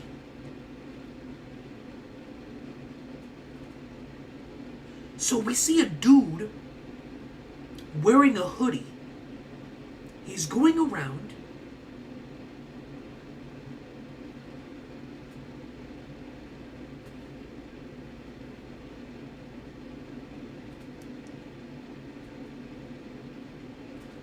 Kyo the Hitman.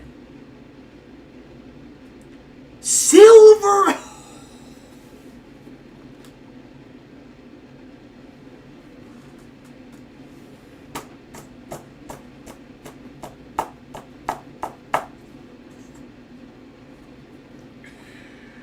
Bro, this might be the greatest flashback of all time. It might. Bro, your future Silver Axe Kyo the Wicked. What Shiki's rival doing here?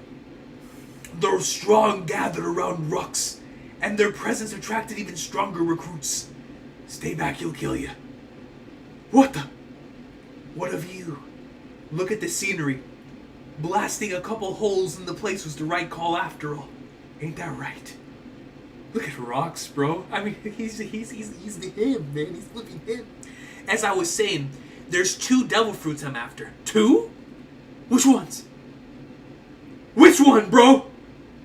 Oh, we're strapped and saddled now. Which ones? So I'm going to assume one of them is the fruit of legend that's on Elbaf, and which one's the other one? Is it the Yummy Yummy no Mi? No. It's got to be one that was at God Valley. Because that would mean he went to Elbaf to try to find that fruit, and the other one probably was the one that one of the ones that was in God Valley.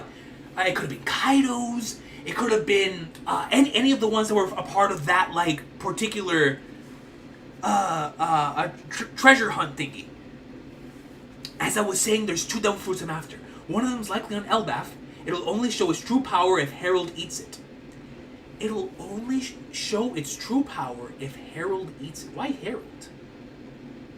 We'll need those Galera folks too, yeah? I've heard the legends, but Pirate Captain John. This is nuts. This is nuts. Look at my girl, Big Mom! I'm using all my contacts to try and track them down. So Big Mom was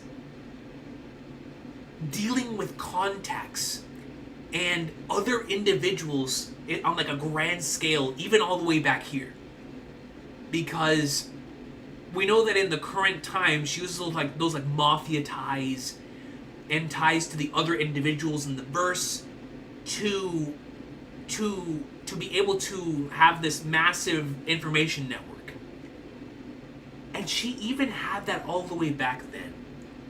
Which means that to her, power was always knowledge, information. It was always that, and I think that's really cool. Really, really cool. I'm using all my contacts to try and track them down, but there's nothing about a frozen army of giants. And of course, that would lead to Punk Hazard, Pirate Charlotte Lillian, future Big Mom. Even if you find them, what good are a bunch of corpses now? Look at my boy Whitebeard, bro. This might be the most stacked chapter of all time. Rox, Roger, Garp, Shaki, Gloriosa. Bro, we know they end up on Rox's ship. Whitebeard, Pirate Strusen.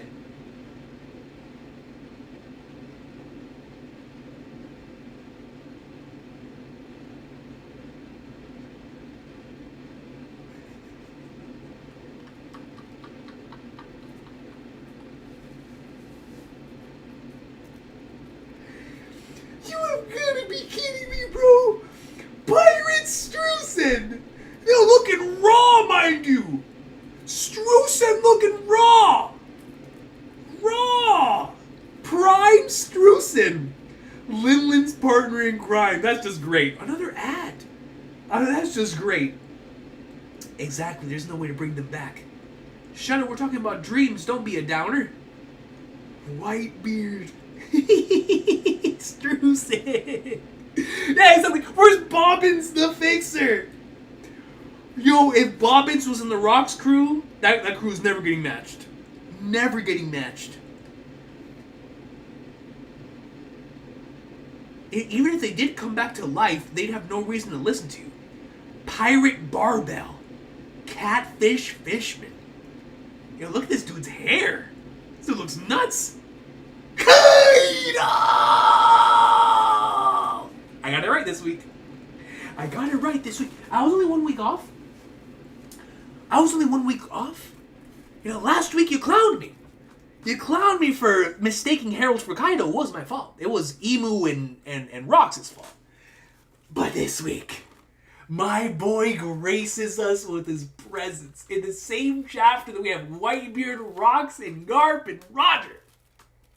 My boy, Hyakuju no Roman Reigns Kaido. Yes, sir. Yes, sir. That is the OTC. Fingers up for my boy Kaido. That's why we need Harold. He's the current king of Elbaf. Can't we just use our strength to force them to obey? We can do the same thing to that Harold guy, too. My boy Kaido, bro. A young rookie Kaido, dog. Never say that again, you brat. And Rox kicks the flag nerds out of Kaido. That's just so good, man. For real, Vortex, go back. Go back, baby. Whoa, no.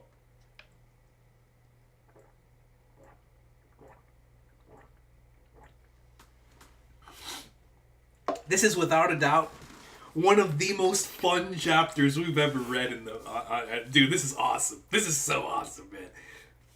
Why you? Kaido, you two stop it. We just got this island. Do you two want to turn it into a ruin already? A group like this is bound to implode sooner or later, but this isn't the time. Right, let's hold off on that till we cash in a little more. Cash in? Get it, you horn-headed rookie? Harold's my good pal. I'll crush you if you say that crap again, Kaido. So Rox was the type of dude to really look out for his friends. Rox is like Luffy in that regard. And actually, Rox is more like Luffy than Roger is to Luffy. And this confirms it, because Luffy wouldn't... We know that Luffy doesn't really care for like the Shakis or the Gloriosas, obviously, right? Same thing with Rox. Rox not even a flying flag nerds. He's just out here trying to do his thing. So they're very similar in multiple different regards. And this chapter goes to show again that in multiple ways. Where we have a Rox who is like, yo, if you talk bad about my friend, you're going to have to see me in hands. Like, I don't care how... You may have just joined us, but that's my guy. Harold's my dude. So I think that is extremely, extremely special, man. It just goes to show the type of guy that Rox is. Like, he looks out for his people. And that's why they all went under him. Even though they all are doing it for their own goals and things, right? But this is why he was able to lead these types of individuals, right? All of these alphas. All these conquerors users. Because he looks out for his people, man. I'll crush you if you say that crap again, Kaido. Man, look at this double spread, bro. This is my squad, man. This is my squad. I'm not gonna lie, man. I'm not even gonna lie to y'all, bro. This chapter has...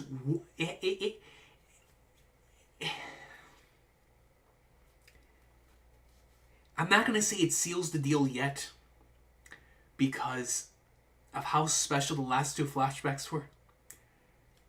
But I'm telling you right now, man, it has the potential to not just be the best flashback in One Piece.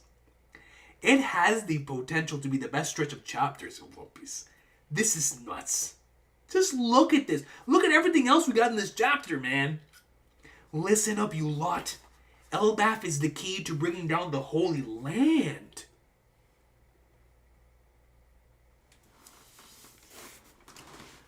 Listen up, you lot. Elbaf is the key to bringing down the Holy Land. The Marijoa. If any of you don't buy that, then get lost. It's your choice if you want to stand with me on the day of...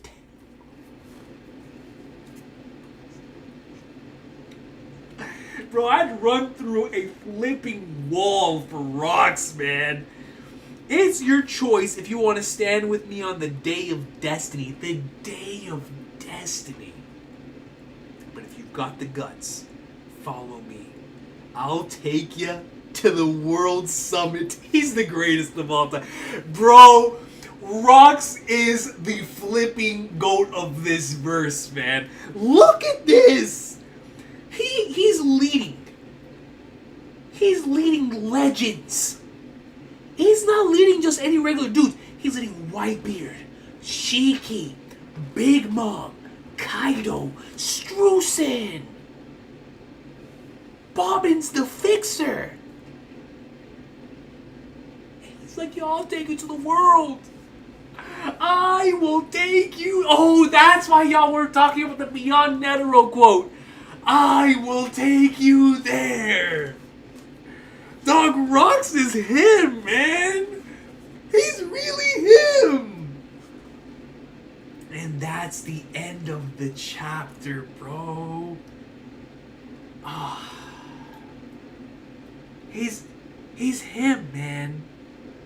Dude, I will, Akash, man. I will run through a Rox...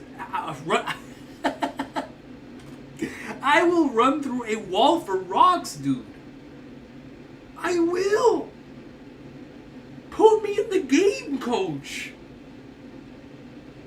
But I really love this chapter for many different reasons. Many different reasons. A couple things. Number one, this chapter shows the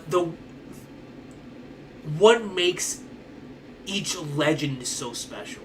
right? It shows what makes Roger so special. It shows what makes Garp so special. It shows what makes Rocks so special. It shows what makes the idea of the concept behind the Kuja pirates so interesting, especially looking at it from like where we are right now in like the present time.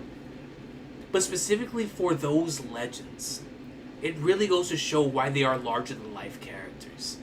And I loved how the Roger pirates were presented in this chapter, because it showed the real human side of them, and the differences between their crew and our crew, which I think is always cool when you see that. And then when you see Rocks, and how similar he is to Luffy, while at the same time he has different aspirations. Luffy just wants the One Piece, but Rocks wants to take down the Holy Land, bro. Like, he's like, yo, I'm gonna take you out to the summit of the world. Just follow me. Just follow me, man. And I just think it's so cool the way we can see similarities in some of these characters and differences in some of them as well, highlighting their strengths and weaknesses and what makes them all so special. But it really was a character interaction heavy, beautiful chapter with One Piece. I can see myself rereading, and when it gets animated, rewatching this episode a lot. It had so many great interactions. I mean, you want to talk about taking the best of both worlds. The best of a romance manga and the best of a shonen battle manga, putting them together in one chapter, and you got this chapter. Ah, it was so much fun. I couldn't believe... The first half of that chapter came out of a fever dream. Never... After coming off of last week's chapter, I never would have imagined opening this chapter up with Shaki and Gloriosa and the Roger Pirates and all that craziness happened there.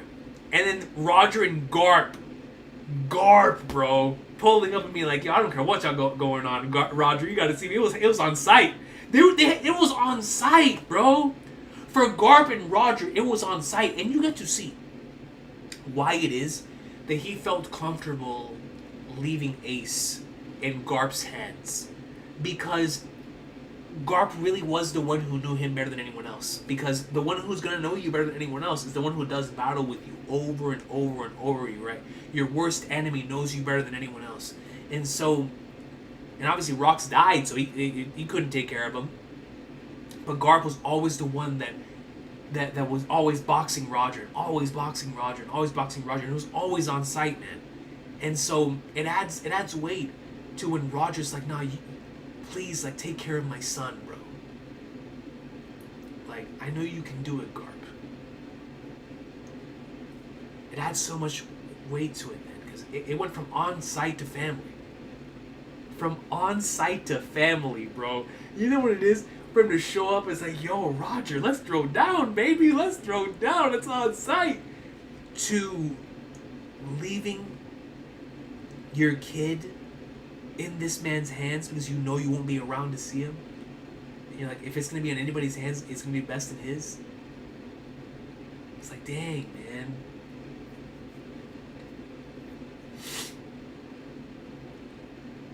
Ah. Dude, I love this chapter, man. Bro, we are living through, from the moment that Emu showed up on Elbaf until now, this honestly is for me on the same level as the outside of the world or outside of Egghead stretch from Egghead. Whenever we cut the Shanks, Divine Departure, all the way up until the Cobra stuff with Emu, that entire stretch, this stretch for me is on that same level. Same thing with all the other legendary stretches, for like Roof Piece, the Gear 5 stretch. This is up there for me because this is seeing the legends, man. Like, this is us getting the opportunity to see the legends even before they were legends. Because in the Odin flashback, what made that part so special is seeing, you know, the Whitebeard pirates before they were like truly legendary, but they were still doing their thing, right? And then seeing Roger, the great pirate Roger, and seeing how you know, their character truly matched up to the legends, seeing how they reacted to the One Piece. Amazing stuff. But what makes this stretch so cool is you're seeing them in their rookie year. You're seeing them fresh out the draft. Fresh out the draft Roger, fresh out the draft Rocks, fresh out the draft Whitebeard and Kaido and Big Mom and Garp and it's like, it's just so cool, man. It's so unbelievably cool, and it's only in a long running series that you can get so much satisfaction out of these types of chapters. And I just, man, One Piece is on fire right now, bro. It is actually like the flames are going through Oda's pen type of fire.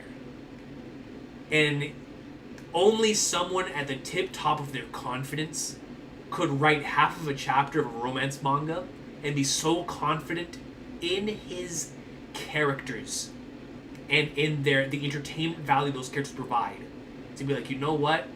This is gonna sell to my mainly shonen audience, and it worked out perfectly. And it was just so awesome. It was just so awesome. What a great chapter that had so many of Oda's best qualities, from the comedy to the genre mixing to the paying homage to legacy, and I just loved it, man. It was such a fun chapter. JD Double Dubs, I completely understand why you said this chapter is 60 memberships worthy, man. I completely see the vision. What an amazing, amazing chapter. What an amazing, amazing chapter, yo.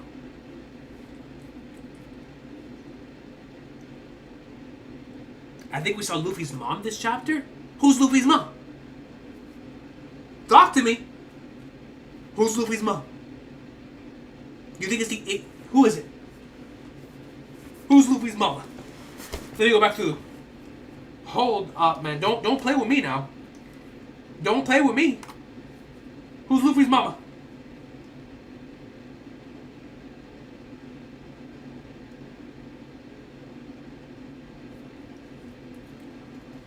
Tritoma?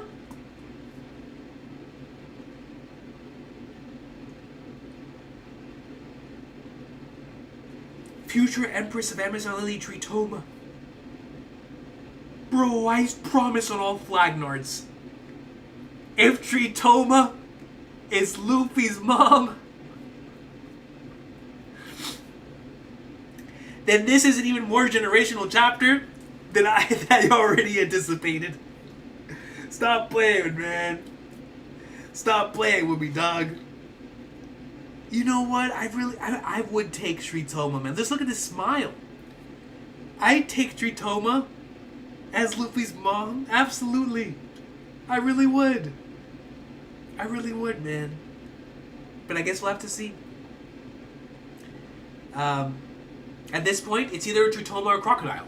You know what I'm saying? Those are our main. If we were to hold a poll, who is Luffy's mother? Tritoma, Crocodile. You know what? Actually, let me do that. Let me put up a poll.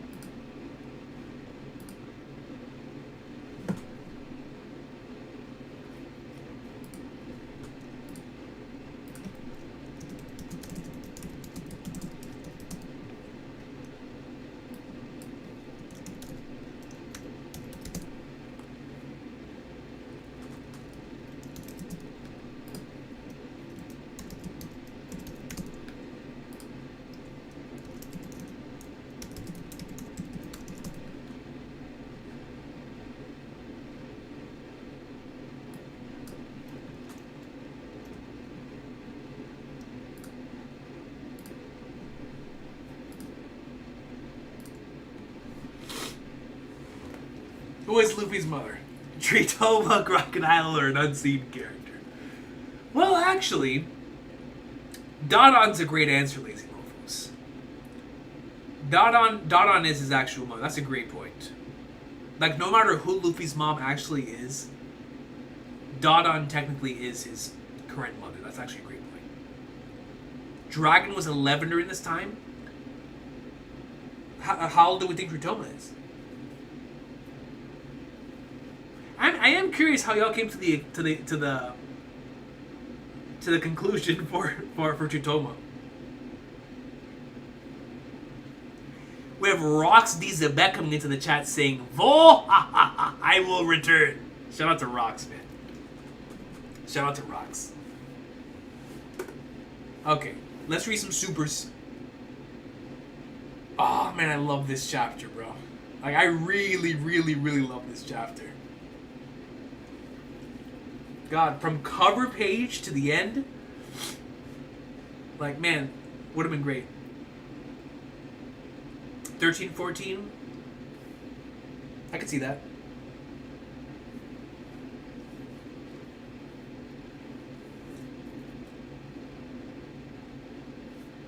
I still can't believe this chapter happened. What was Oda on? This is crazy. My man wrote a romance manga, bro. I'm telling you, man, that Hungry Days slice of life is gonna hit different. It's gonna hit different. Let's see. Akash Panda comes in with a 263. Tomo was the Empress before Hancock in SBS 109. So what was it? Was it Shaki?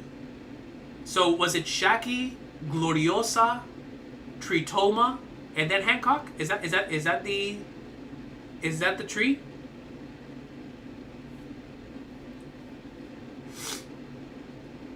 Let me know, Akash Panda. Appreciate you though. Lacan comes with a 5 and says, I've been waiting for Boa upscale since chapter 1059. Nothing could have prepared me for what Goto was cooking. This chapter was pure heat. Yo, the Boa Hancock upscale was real. Like for real, for real. It really was. If Luffy's mom is Tritoma, I will change my username to Quag3. Okay, we'll hold you to that. We will hold you to that. We will definitely hold you to that. It was Gloriosa before Shaki. So it was Gloriosa, Shaki, Tritoma, and then Hancock. Okay. Gloriosa, Shaki, Tritoma, and then Hancock. Okay. Oh, yeah, that is true, Tatsuki Saul. I almost forgot about that because all the craziness happened in this chapter. That's a great point. Empress of Amazon Lily. You're absolutely right. Yeah, she is the Empress. That's right, because Shaki was her first mate. So it was Gloriosa, then Shaki, then Tritoma, then Hancock. That makes sense. But Laconis, listen. As a fellow massive Hancock fan, I'm so happy for the Hancock upskill as well. This chapter was beautiful. Thank you, Laconis. Appreciate you. Jose Odenia comes to membership for 9 months. Says, Coach, this is greatness. Yo, this actually was like real greatness, man. Greatness in the most unexpected way too.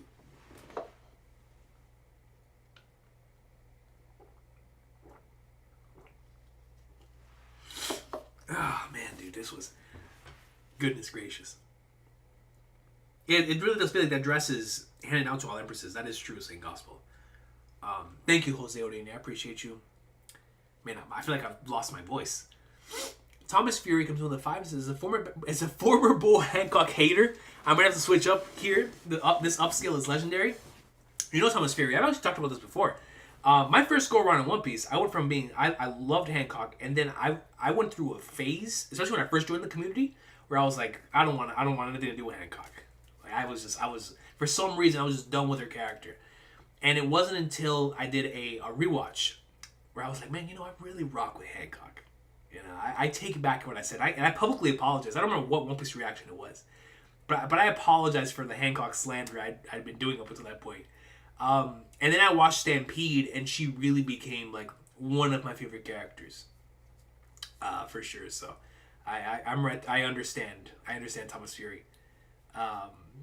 Glad the switch up could happen before end of series. The upscale was legendary for sure. Appreciate you, Thomas Fury. And then Mr. Rubis comes with a 5 and says, who else wilts flowers in their presence? Croco Mom stocks are rising, baby, you heard? Jokes aside, W chapter and W reaction, you the GOAT king. Nah, Mr. Rubix, you're the GOAT. I appreciate you. That is a factual statement for the Crocomon stuff. That is a factual statement. But I appreciate. Thank you so much, Mr. Rubix, for being here for this awesome chapter. JD Double Dubs comes in with a 5 and says, Ace really said, no father of mine is going to be a gooner. He was like, yo, I'm done with the goon dads. I'm going with Whitebeard. You know what I'm saying? Whitebeard, he's all about family. That's my guy. That's my guy. Man, I really feel bad for Gloriosa, you know. I really do. I sort of understand why she ended up joining Rox's crew now. I do. She's probably like, I'm gonna stick this to Roger. Screw that kid. Like, man, I'm tired of him. I'm gonna go join Rox. Man, Ace was like, yeah, screw Roger, man. Whitebeard's not my pops. Appreciate you getting double dubs. So true, so true. But on a serious note, like all slander and fun times aside, I really am glad because you know we've been memeing for a long time about the Roger Pirates, and like the whole each of them, you know, choosing their family, their wives, over you know the whole emu stuff, and of course because they have the full picture, you know, we don't understand what really led to that decision. So it's all memes, and I'm really excited to see when that time comes for why Roger and them didn't continue because it wasn't their time. I want to know what that means, right? Like that they were too early and things of that nature.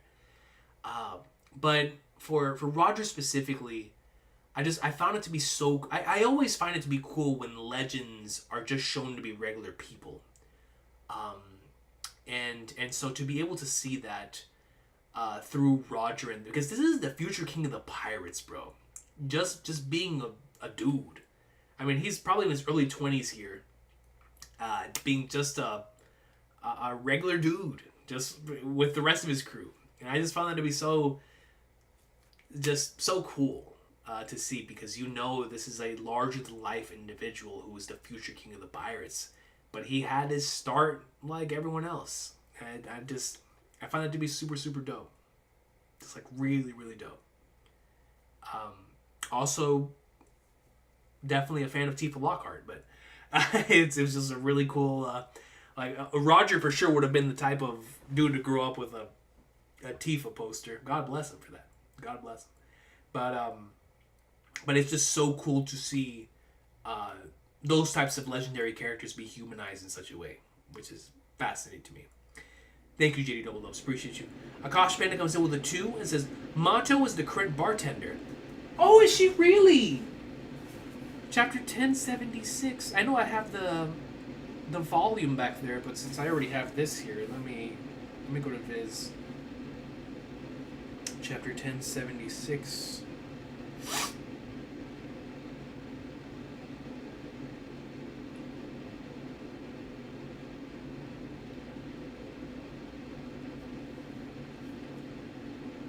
Man, what a chapter this was. This feels like it was just yesterday.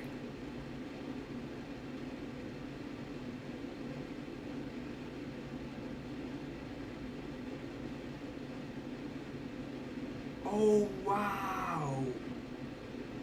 So she took over the bar. Yeah. Good shout, Akash Panda. Good shout, honestly. Good shout. Shout out to Mato. Shout out to Mato. Seriously. That is extremely dope. And I love how she's carrying that type of energy, you know, looking over Colin, right? That's dope. The what a stud comment. Oh man. I get you, Mato. It's my dog Shanks. Thank you, Akash Panda. Appreciate you. Lexi D Sunflower comes in with a 5,000. Says Rox has Barbell, the fishman, on his crew, where Roger had a fishman named Sunbell. Could they be related? Ooh. I'm gonna say yes. I'm gonna say yes because this is Oda. I just don't know how they're related, but they're definitely gotta be related. That's a great catch, actually. That didn't register in my head upon seeing his name. Has Oda talked about that in SBS or anything?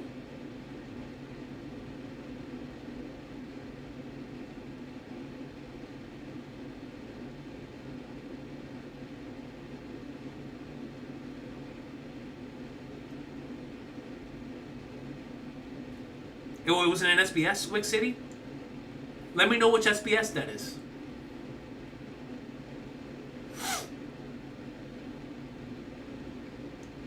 Soul comes in with a 5. This is 1% would benefit from a prequel. Oda give me 1,000 chapters of just this greatness. Just seeing them as rookies made me emotional. No, same, Soul, seriously. Like, that was definitely the highlight of the chapter for me. Was just seeing them as rookies just hanging out. You know, this was how that era was. And, like, that's just so cool to me. It's why, I remember when we finished the Roger flashback, I was like, I loved this Roger flashback and the Odin flashback. But I feel like we have to get some more from the early days for it to feel complete. And I'm so glad we're still getting that here within this particular section, man. It's so good. It is so good. But yeah, I'm right there with you. I would love a prequel. That's why, whether it's a prequel movie or whatever, or you could just adapt this entire flashback into a movie, I'd be fine with that too. But it's just, it's so good, man. It's so good. We also see the big egg is on Roger's ship. I didn't even notice the big egg was there. Did the big egg also have heart eyes for Shaggy? Let me see.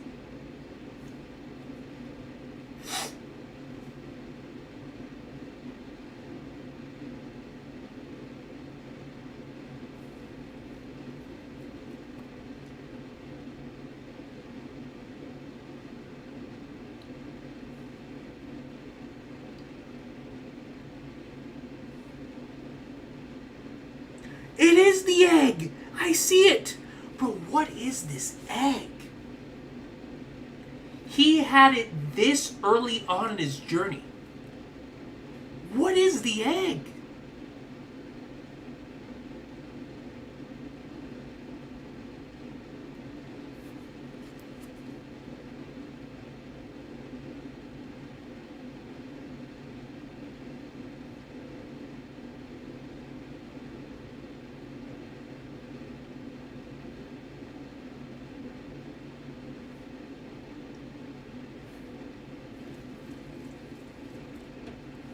Seriously, man. First and foremost, how did I miss it the first time? Well, that's right. That's whenever I was trying to find where the camera was. That's why I didn't notice the egg. Flipping camera flipped over. Dang, bro. So the egg was there.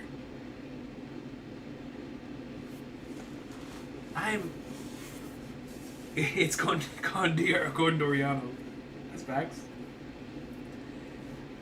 I'm so curious on this egg, man. And why it keeps getting highlighted. You know what I'm saying? Exactly. Like, where did they get the egg so early on in their journey? To the point where they kept carrying this thing over and over again. All up to y'all, man. Thank you, Lexi the Sunflower. Thank you, Soul. Then Lexi the Sunflower comes to membership for 28 months, yo. 2 years and some change. This truly is another generational run. If we get a God Valley next, we'll lead to invent a whole new tier for ARC rankings LDAF. No, legit. If we get God Valley, like full-scale God Valley, in the next few chapters, a conversation is going to be had for me. For me personally. Man. Like, y'all know how much I love the arcs in my top 5. But we get God Valley, and then we come out of the flashback, and we get Luffy Emu stuff, Loki Luffy content, us fighting the God Knights. We're gonna have a conversation, man. We're gonna have a conversation, bro.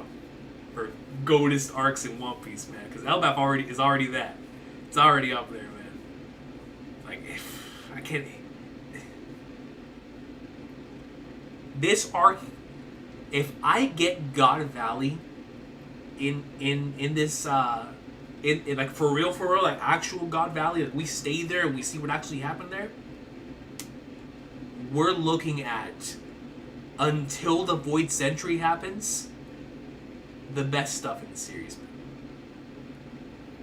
Because obviously the Void Century stretches, Laugh Tale, Finding the One Piece, the Will of D, all that stuff, right?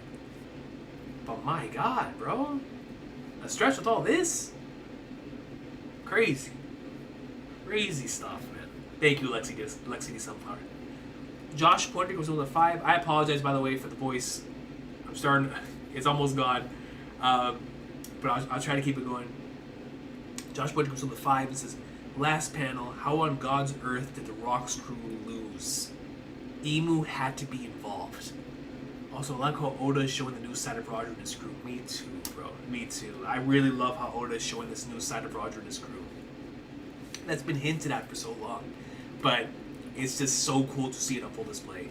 But going back and looking at that final page, right, like, you're so right, bro.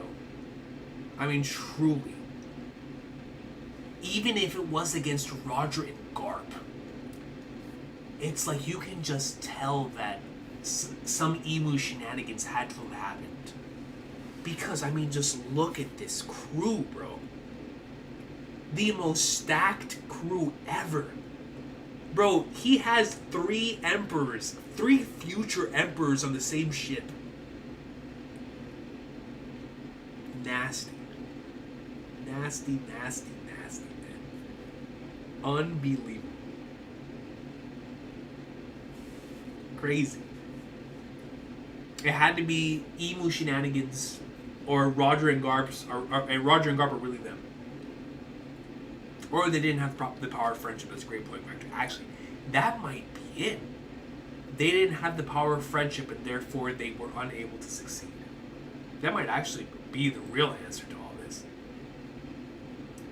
Before I read the next super chat, it says, from Saeed, in chapter 498, that is a Sabaody. Shaki said that Garp used to chase after her, and that she washed her hands of pirating 42 years ago, and that's 2 years from now. Great shout, Saeed. Great shout. You know what? Since we're on break next week, I believe we're on break next week. After, well, I don't know if I'm going to finish Xenoblade by the time we come back. But I think at night, whenever, after I finish this WWE documentary, I'm going to rewatch Amazon Lily and Sabaody. Just because I'm in the mood now. I feel like I'm going to have brand new context for all of that. All of the stuff that's said there. But that's so true, so 2 years from this point, Shaki gives up on pirating. And the Garp... So everyone used to chase after Shaki for real. Probably everybody except for Rox. So that... Now I have to wonder, who did Rox fall in love with? Because Roxy... Because, honestly, whoever Rox falls in love with is going to have to be some sort of indication for... if Luffy's going to have any type of romantic thing end of series, it'll have to come about the same way Rox falls in love with someone. Because I don't see Rox being in that same type of way, right? So, at least in the way that, like, this stuff happened in this chapter. So, when we see who Rox fell in love with, that might give us an indication of potential Luffy romantic implications at the end of the series. If Oda wants to take that route, I know he said no romance for any of the strides, but that's just like a potential thing, right?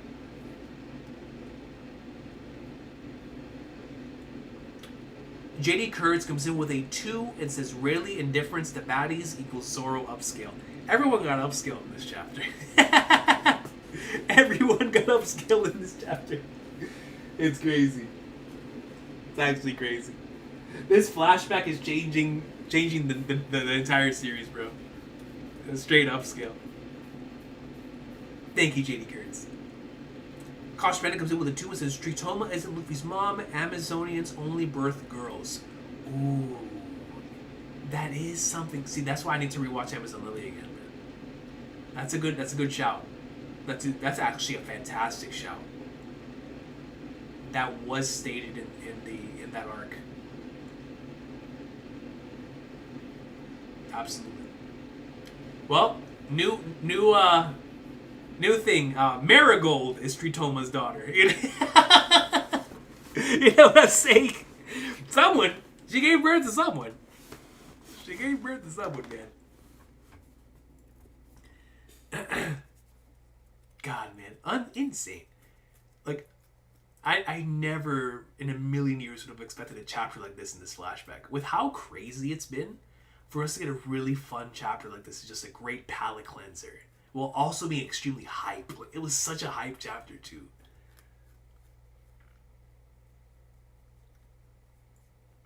If Tritoma gave birth to Luffy, he'd be named Ganondorf. I mean, maybe that's his real name. Maybe that's his real name. And Luffy was, you know, the name that was that was chosen by flipping Dragon or something. She might be Boa's mom. Very well could be. Have we talked about Have we talked about Silver Axe having Uruja's Devil Fruit? I stepped out for a bit. That's interesting. What do you think that Silver Axe has Uruja's Devil Fruit?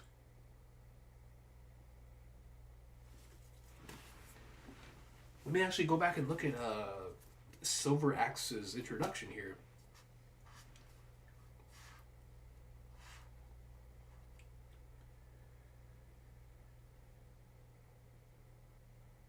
Oh, he squishes his head. Oh, shoot.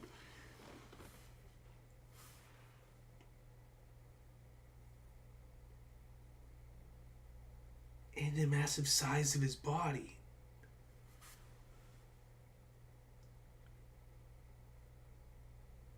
He grew after being hit. I don't remember the specifics of his powers, though.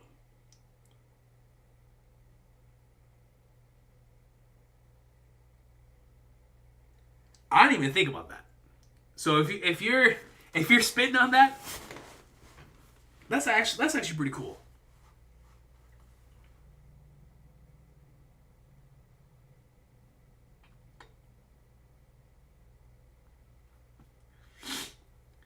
He grew after being hit, I do have a cool theory. What if the fish rock that got turned into a regular skull was the original home of the fish fruit that's Kaido's? A fish-shaped rock for a fish fruit. Then the world government stole the fruit. That's a great theory, actually, Brandon King. That would actually connect that to how it arrived on God Valley. I like that, Brandon King. It's a great way of thinking outside the box, honestly, in regards to that. What do you think the other Devil Fruit Rocks wants is? I mean, the obvious one to think about, right, is the Yami Yami no Mi. I'm gonna say, obvious. We know one is obvious, but the other one, because it all depends on what the one on the Elbaf is. Because if the legendary fruit that was on Elbaf is either the Nika fruit or whatever legendary fruit that was in the chest or whatever the case may be. It depends on what that isn't. But I'm gonna say it's either gonna end up being the Yami Yami no Mi or one of those fruits that was on God Valley. And it might actually, the Pokemon color spread in this chapter might actually lend to what happened on God Valley. Because if you've played Pokemon, even if you don't play Pokemon, you know that every starter, when you start off with in the professor's lab, you have to pick between one of the three. And I think it would be very interesting if on God Valley they had like the main three fruits, right? You had like Kaido's, another fruit, and another fruit. Just so happened we ended up with Kaido's there. But one of those fruits, if Kaido's was like Totodile or Bulbasaur or whatever, there's gonna be a Charizard, Charmander, and Blastoise or flipping Squirtle, or Bulbasaur, or any of the generations, right, going down in that very same type of thing. So it has to be one of those three. That's my mindset. If it's not the Yummy Yummy, then it's going to end up being whatever the ones that Kaido didn't have was over on God Valley.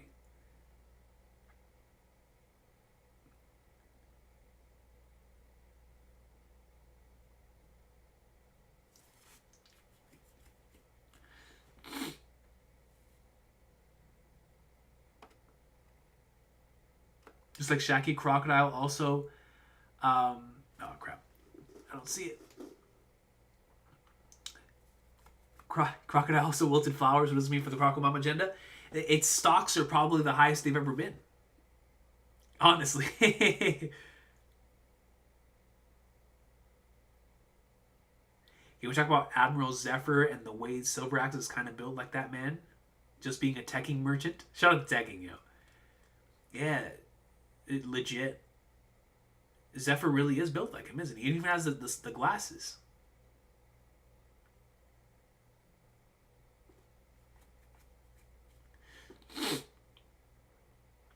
Is there a possibility we get? I mean, we already got Shiki involved in the story. Is there a possibility we get Z involved as well?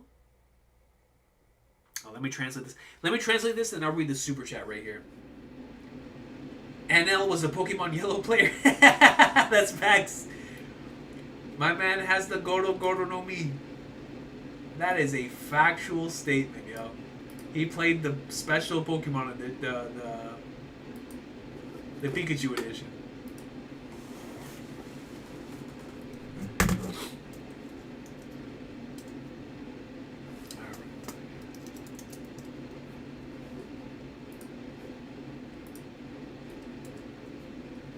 The ultimate love triangle is born. That's facts.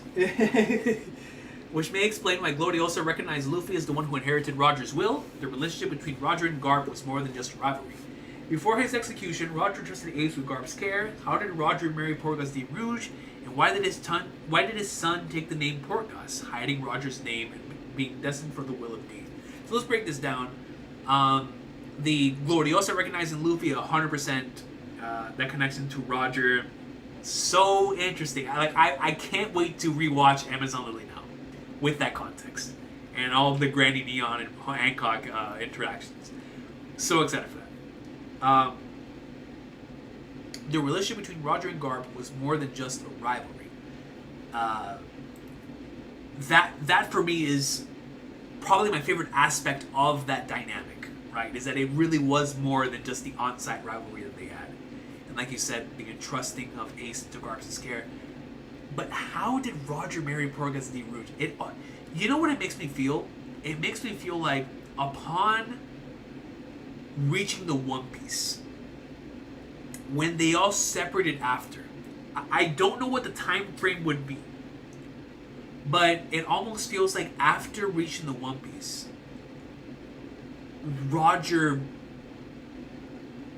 something happened with Roger, and then he met Rouge after, within that situation right there, after the crew separated. And that's when he found the love of his life. After having that reveal of what the One Piece was, and that experience at the end of his journey. So, I wonder how that's all going to play into it. I don't know if he met Rouge beforehand, but I'm going to assume he didn't. But if he did, then I'm right there with you. I really do wonder how they came to know each other. Now, for his son taking the name Portgas, and how that might connect also into Blackbeard taking Marshall, I am so excited for that as well. I mean, we know why Ace took Portgas, but I think that definitely takes into Blackbeard taking Marshall, which is why I'm so excited to see who Blackbeard's mom is. So excited for that. Thank you, my friend. Mr. Rubik's 01 comes in with a 20 and says, in my opinion, Kuja only having girls is going to reveal they killed their male babies. Tritoma may have sent Luffy away to spare him, but chose to stay and be Empress, leading her to die of lovesickness from being separated from her son. So, Mr. Rubik's, if you are spitting with this, we're going to come back to this way later on and be like, yo, my man was spit.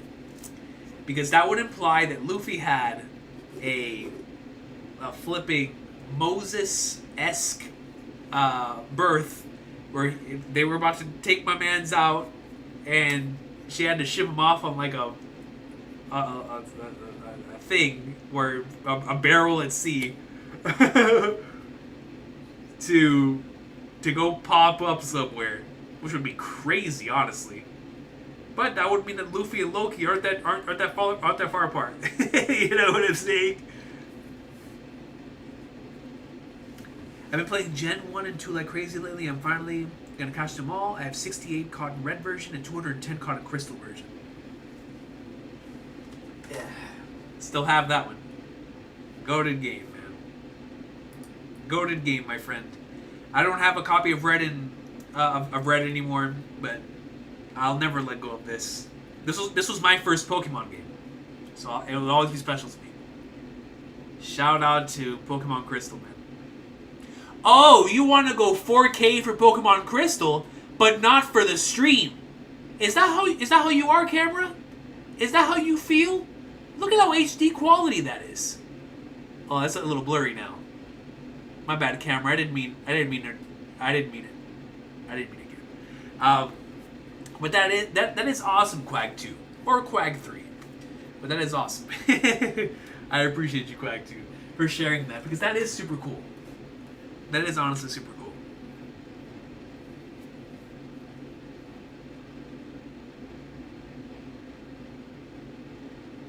The Book of Eli comes in with a 2 and says, due to Blackbeard, we know one fruit is Yami, what's the other? Oh, so you think one fruit for sure is the Yami Yami no Mi? Because I was like, maybe one is the Yami Yami no Mi. So then, Book of Eli, that leaves a question. Is the Yami Yami no Mi, was the Yami Yami no Mi on Elbaf, or was the Yami Yami no Mi on, at this point in time, on Elbaf, or was it over on in God Valley? That would have to mean it's in God Valley. And then, right? Because I highly doubt it was on Elbaf. If it was on Elbaf, that'd be a twist. So, that would imply the Yami Yami no Mi was in God Valley. And the other fruit is the one on Elbaf that we have no idea what it is yet. The mythical, legendary fruit.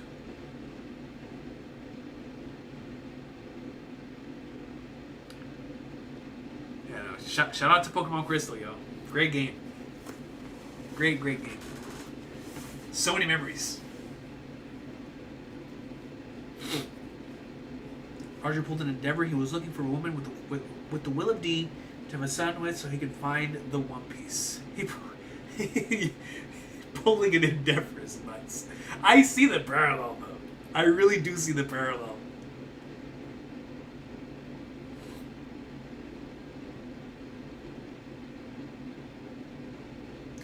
Imagine she ships him away in a barrel to like the beginning of the story. That's what I was thinking of Brandon King.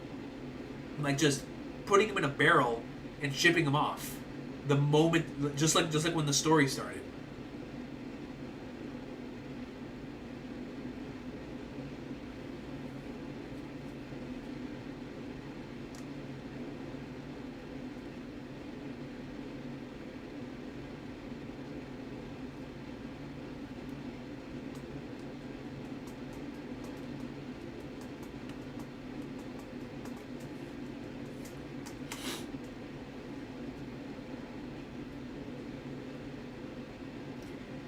The power to leave fruits powerless is definitely something Rocks would need. 100%. Because if he is looking to take down the Holy Land, he would need the thing that would negate their abilities, right? That wouldn't negate anybody's abilities. Negate the Admiral's abilities, negate the Gordose's abilities, Ewu potentially. And what better way than for the Yami Yami no Mi, right? Which might be the same reason why Blackbeard wants it. If Blackbeard's looking for the same thing.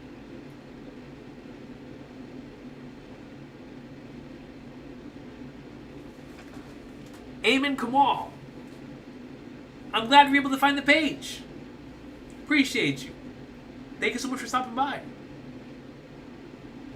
Thank you so much for stopping by. Really feel like Luffy's mom is a Skypean though? Is it because of the marks that Dragon has? The tattoo? You know, in the Xenoblade 3, let me actually pull this up real quick so that, I don't sound like a madman. Bro, look at this.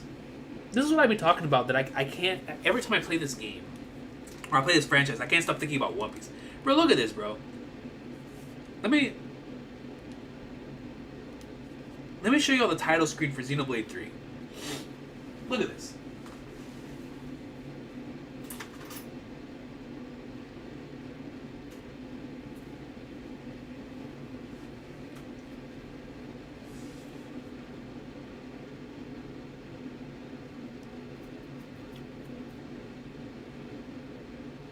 It's loading.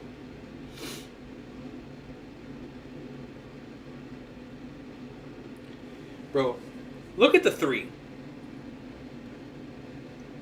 The first thing I thought of when I saw that 3, I was like, dude, that's Dragon's tattoo. I was like, what are we cooking? What are we cooking with the 3 being Dragon's tattoo? Hold on. So immediately my One Piece brain was like, oh, assume they're Flagnards. But now that you bring up the Skypean thing, I mean, honestly, I'm not going to rule out the possibility.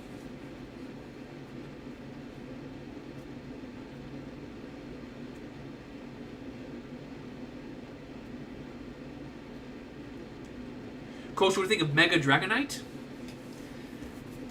Mega Dragonite looks like a high Entia from Xenoblade. But I'm looking forward to seeing how Mega Dragonite plays like in action. I just the prospect of being able to use a Mega Dragonite just sounds so cool to me. So looking forward to when the Pokemon ZA drops. Garp wears a dog mask similar to the Chief of Skypiea. LED, that's actually something I never put together. That's actually a great point. That's actually a crazy point I never really thought of. That's true. That is similar to the Chief of Skypiea. You know what? I know it's filler, but Rock's having the more fruit from the 3D2Y special could really make good thematic sense. Always wanting more. Yeah. I mean, if we're starting to bring stuff from non-canon into canon, why not? Or maybe not him having that fruit, but seeking it out. I think would be very, very interesting, right? Being something that Rox would want, but him actually having it, like you said, would definitely make for a really good thematic sense for sure. Rox wanted to acquire the bear fruit, model panda, so he could transform just his face and live forever in the background of older people's stories. So he could transform just his face and live forever in the background of other people's stories. So you're talking about Panda Man? Bro, I was like, where are we going with this? Flipping Panda Man. That's great, Zach. That is great. You got me. You 100% got me. That was great. That was great. The hair of the catfish fishman, the yummy no mi, and the skull on Rock's flag all look similar. I can't get over the Panda Man there. The hair of the catfish fishman and the yummy no mi on the skull on Rock's flag all look similar. Yeah. Real quick. Oh, snap.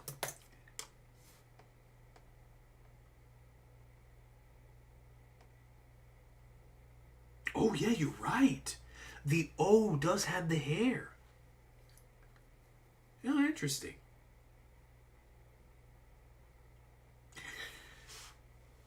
And the fish is also rocking the ace beads.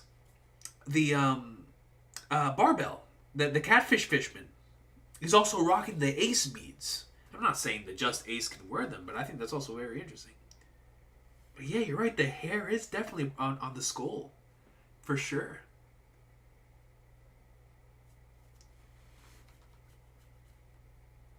Oh, that'd be cool if 2D Soul. I didn't think about that yet. To have some more Dragonair features. Panda Man ate the cameo fruit. The ultimate fruit. That is the ultimate fruit. Ladies and gentlemen, we can't have another 4-hour stream like last week. But we've hit the 3-hour mark. I can't believe we've already hit the 3-hour mark. That's kind of nuts. But I'm going to have to end it soon because my throat is killing me, man.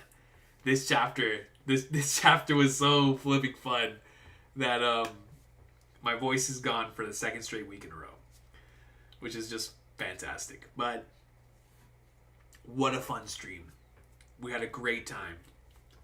I feel like this dude may have told Rox a bunch of the secrets he learned. you're talking about the catfish fishman. Nice. So you're saying the catfish fishman may have told Rox a bunch of the secrets that would then lead him to where he is today. Could you imagine that he's the one who like led him down the path? He inspired him. We're looking at Davy Jones here. Maybe. Oh, what if Davy Jones was a fishman? And that's why we had the Flying Dutchman next to Fishman Island. And maybe this catfish fishman sort of looks like Davy Jones, or at least the O in the rocks with the hair may actually be a paying homage to Davy Jones and not the individual in his crew. That just the individual in his crew could be like a descendant or something. That's just a crackpot theory, but official tier list. I don't make the rules. Boa equals Ripley, believe it or not, greater than Gloriosa, greater than Rouge, greater than Shaki. Doesn't matter because Gerd clears all of them. That's great. That is a great, objectively correct tier list. From Quag 2. I have to think about how I would rank that. That's actually tough. From those, that's actually really tough. That's actually really, really tough. Oh, man, I don't know. I don't know, yo. Because they all look super, super goated.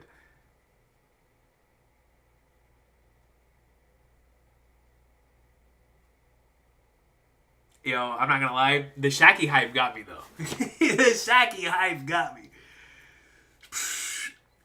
Quag 2, I will come to you with an objective ranking of those next time.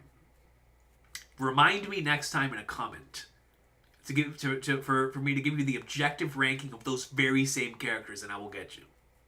I will definitely have you. I need Gabon one big time. Big time. Literally big time. Literally big time. Yeah, but no, the Shaki hype got me this week. The Shaki would definitely be on the top half of my list for sure. There's no doubt about that. But man, dude, that's tough. All of them are goated. God Valley next chapter. Like I said earlier, Koshman, if God Valley is next chapter, we're looking at the greatest stretch of chapters in the series. When is the Iruma greatness coming? I can't promise anything until I finish Xenoblade. When I finish the Xeno's greatness, then the recommendations can continue. Because as of right now, if it's not One Piece, it's just Xeno. You know what I'm saying? Xeno and the other stuff that I've been keeping up with, like the fighting game stuff and the wrestling stuff. He was cursed to be at the bottom of the sea, the first fishman. So we're looking at the first fishman and the first pirate. Ooh, the first pirate in Joy Boy and the first fishman in Davy Jones. We might be cooking there in Koshman. And that would actually connect us into like actual pirate lore stuff with Davy Jones.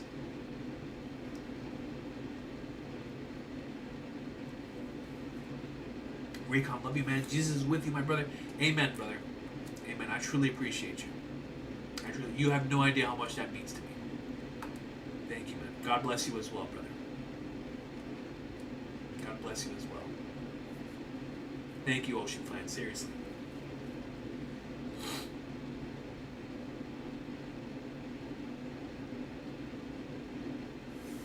In chapter 515, that is the chapter, let me see, Zoro got separated, I think it was 512. 513, the Strahds got separated. 514 that's the first chapter of Amazon Lily, right? And then 515 is the official first chapter of Amazon Lily.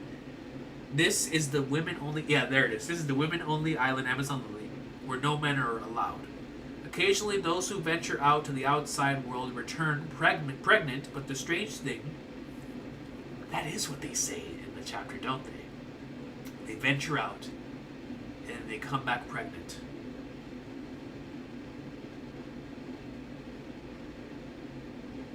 The second chapter of Amazon Lily. Thank you, Akash.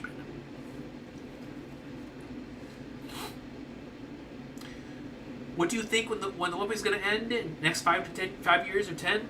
I mean, this is Oda we're talking about, so we really have no idea. But I genuinely think it's going to end in the next 5 to 7 years. That's my time frame.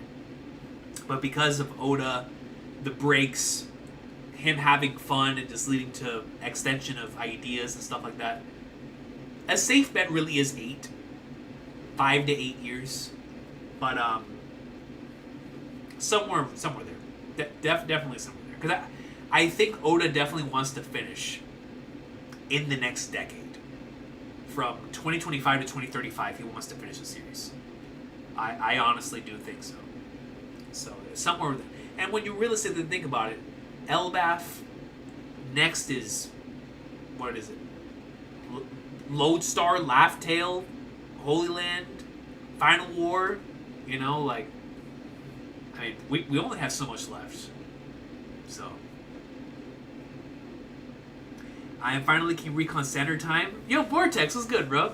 Here in the East, went from the West to the East, and we're in the same universe now, Coach. Perfect, Vortex. So Vortex is joining us on the King Recon Standard Time. KRST. Unfortunately, that means you are now in Emu's strike zone, but KRST. In chapter 1121, we get a little flashback of Whitebeard talking about how they used to be a land of gods atop the Red Line. Yeah, you're right about that. Rox is taking them to the World Summit, so the Red Line. Has Clover, that's actually a great connection. Yeah, because why else would Whitebeard know about that? I mean, Rox legitimately was talking to them about this kind of stuff and promised to take them there, right? So that makes sense.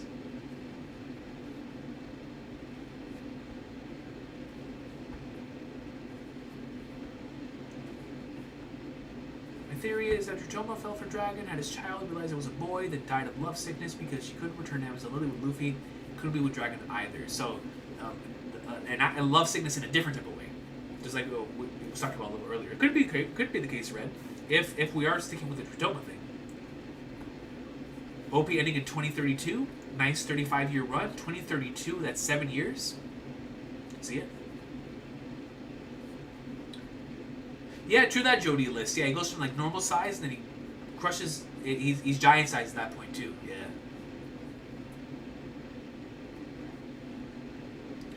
I'm thinking about 4 years or so. Quack 2. If we were back on pre-time skip Oda timing with not in regards to the pacing of the story, but the breaks where he was still taking a few breaks, but it wasn't as many as he is now. Actually, can't even say that because during Impel Down and Marineford, he was taking a lot of breaks too. So I would say like early Oda, I would believe 4 years because he would. That's like 48 chapters a year. Then I could definitely see. But right now, where Oda's sticking between 30 to 35 chapters a year, that's when it's like, yeah, it doesn't look like it could realistically end because that's 120 more chapters. And when I look at it, we're on chapter 1156. Could I see it ending by chapter 1300? Maybe. But that would leave that Elbaf has, 120 chapters for the Laugh Tale and the entire end of the story. I don't know, man. Feels like it might be too little. But we never know. We truly never know.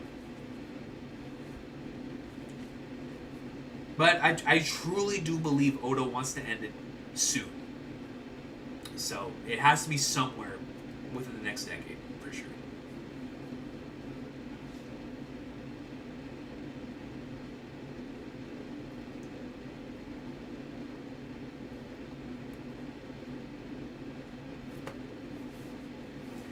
$1,400 chapters, I think. I could definitely see 1,400 being the sweet spot.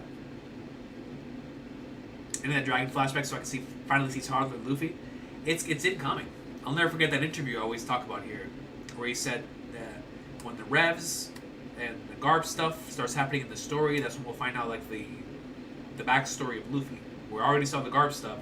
The revs are about to get involved, and so Luffy, the circumstances behind Luffy's birth is tied to all that. So yeah, man, Toddler Luffy, bro. that might make me cry. I'm not gonna lie. That's gonna be an emotional chapter. We're gonna take breaks into consideration. It's just a part of current Oda, right? He does take a lot of breaks. I'm glad he does. I'm really glad he does, honestly, with how with the current state of the what we know now about how taxing creating manga is on the human being and what that can do to people. I'm so glad he's starting to take it a little easier. I mean, it's Oda, he's a workaholic, but I just hope that that the breaks are actually helping him out, so he can stay a little healthier, right? For his case, I don't even care. Like outside of One Piece, I just hope Oda's good. You know, like and the breaks are actually helping him, because then it's like and then it's all worth it. I want Oda to have a long life after One Piece too, you know, so he can go out and spend time with his family, watch as many giant robots movies as he wants, play some Pokemon, retire. You know, I really hope that Oda can stay. That these breaks will lead for that happy life after One Piece. You know, when he just sit back in a rocking chair and be like, yeah, you know, I wrote the greatest series of all time, and just relax and chill.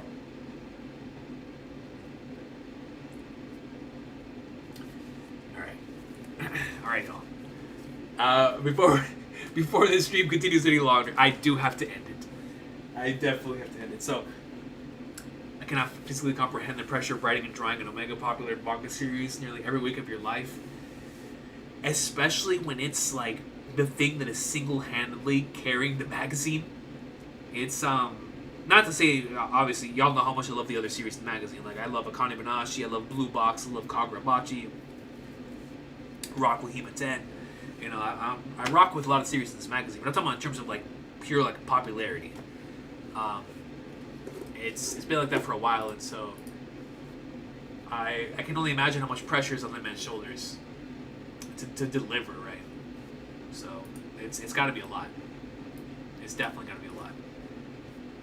Yeah. All love to y'all, man. Thank y'all so much for stopping by. Appreciate everybody for being here. This was a really special one, a super fun one with a lot of great stuff.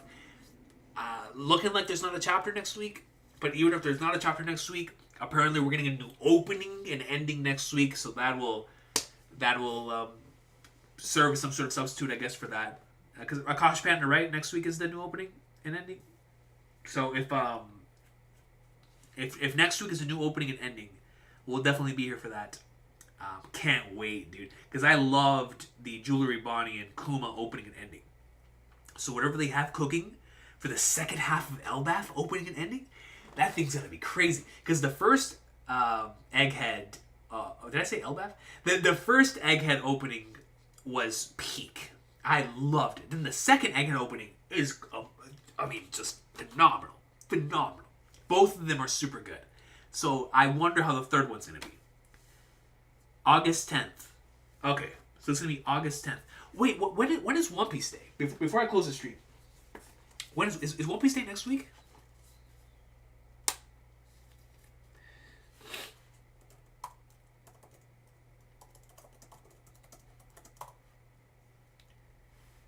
August 9th and 10th.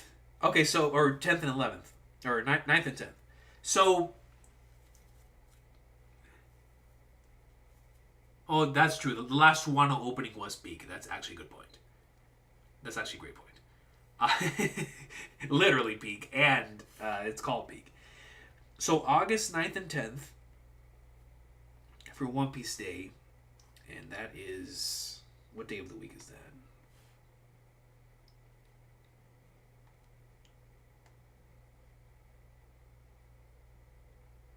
That's next Saturday and Sunday.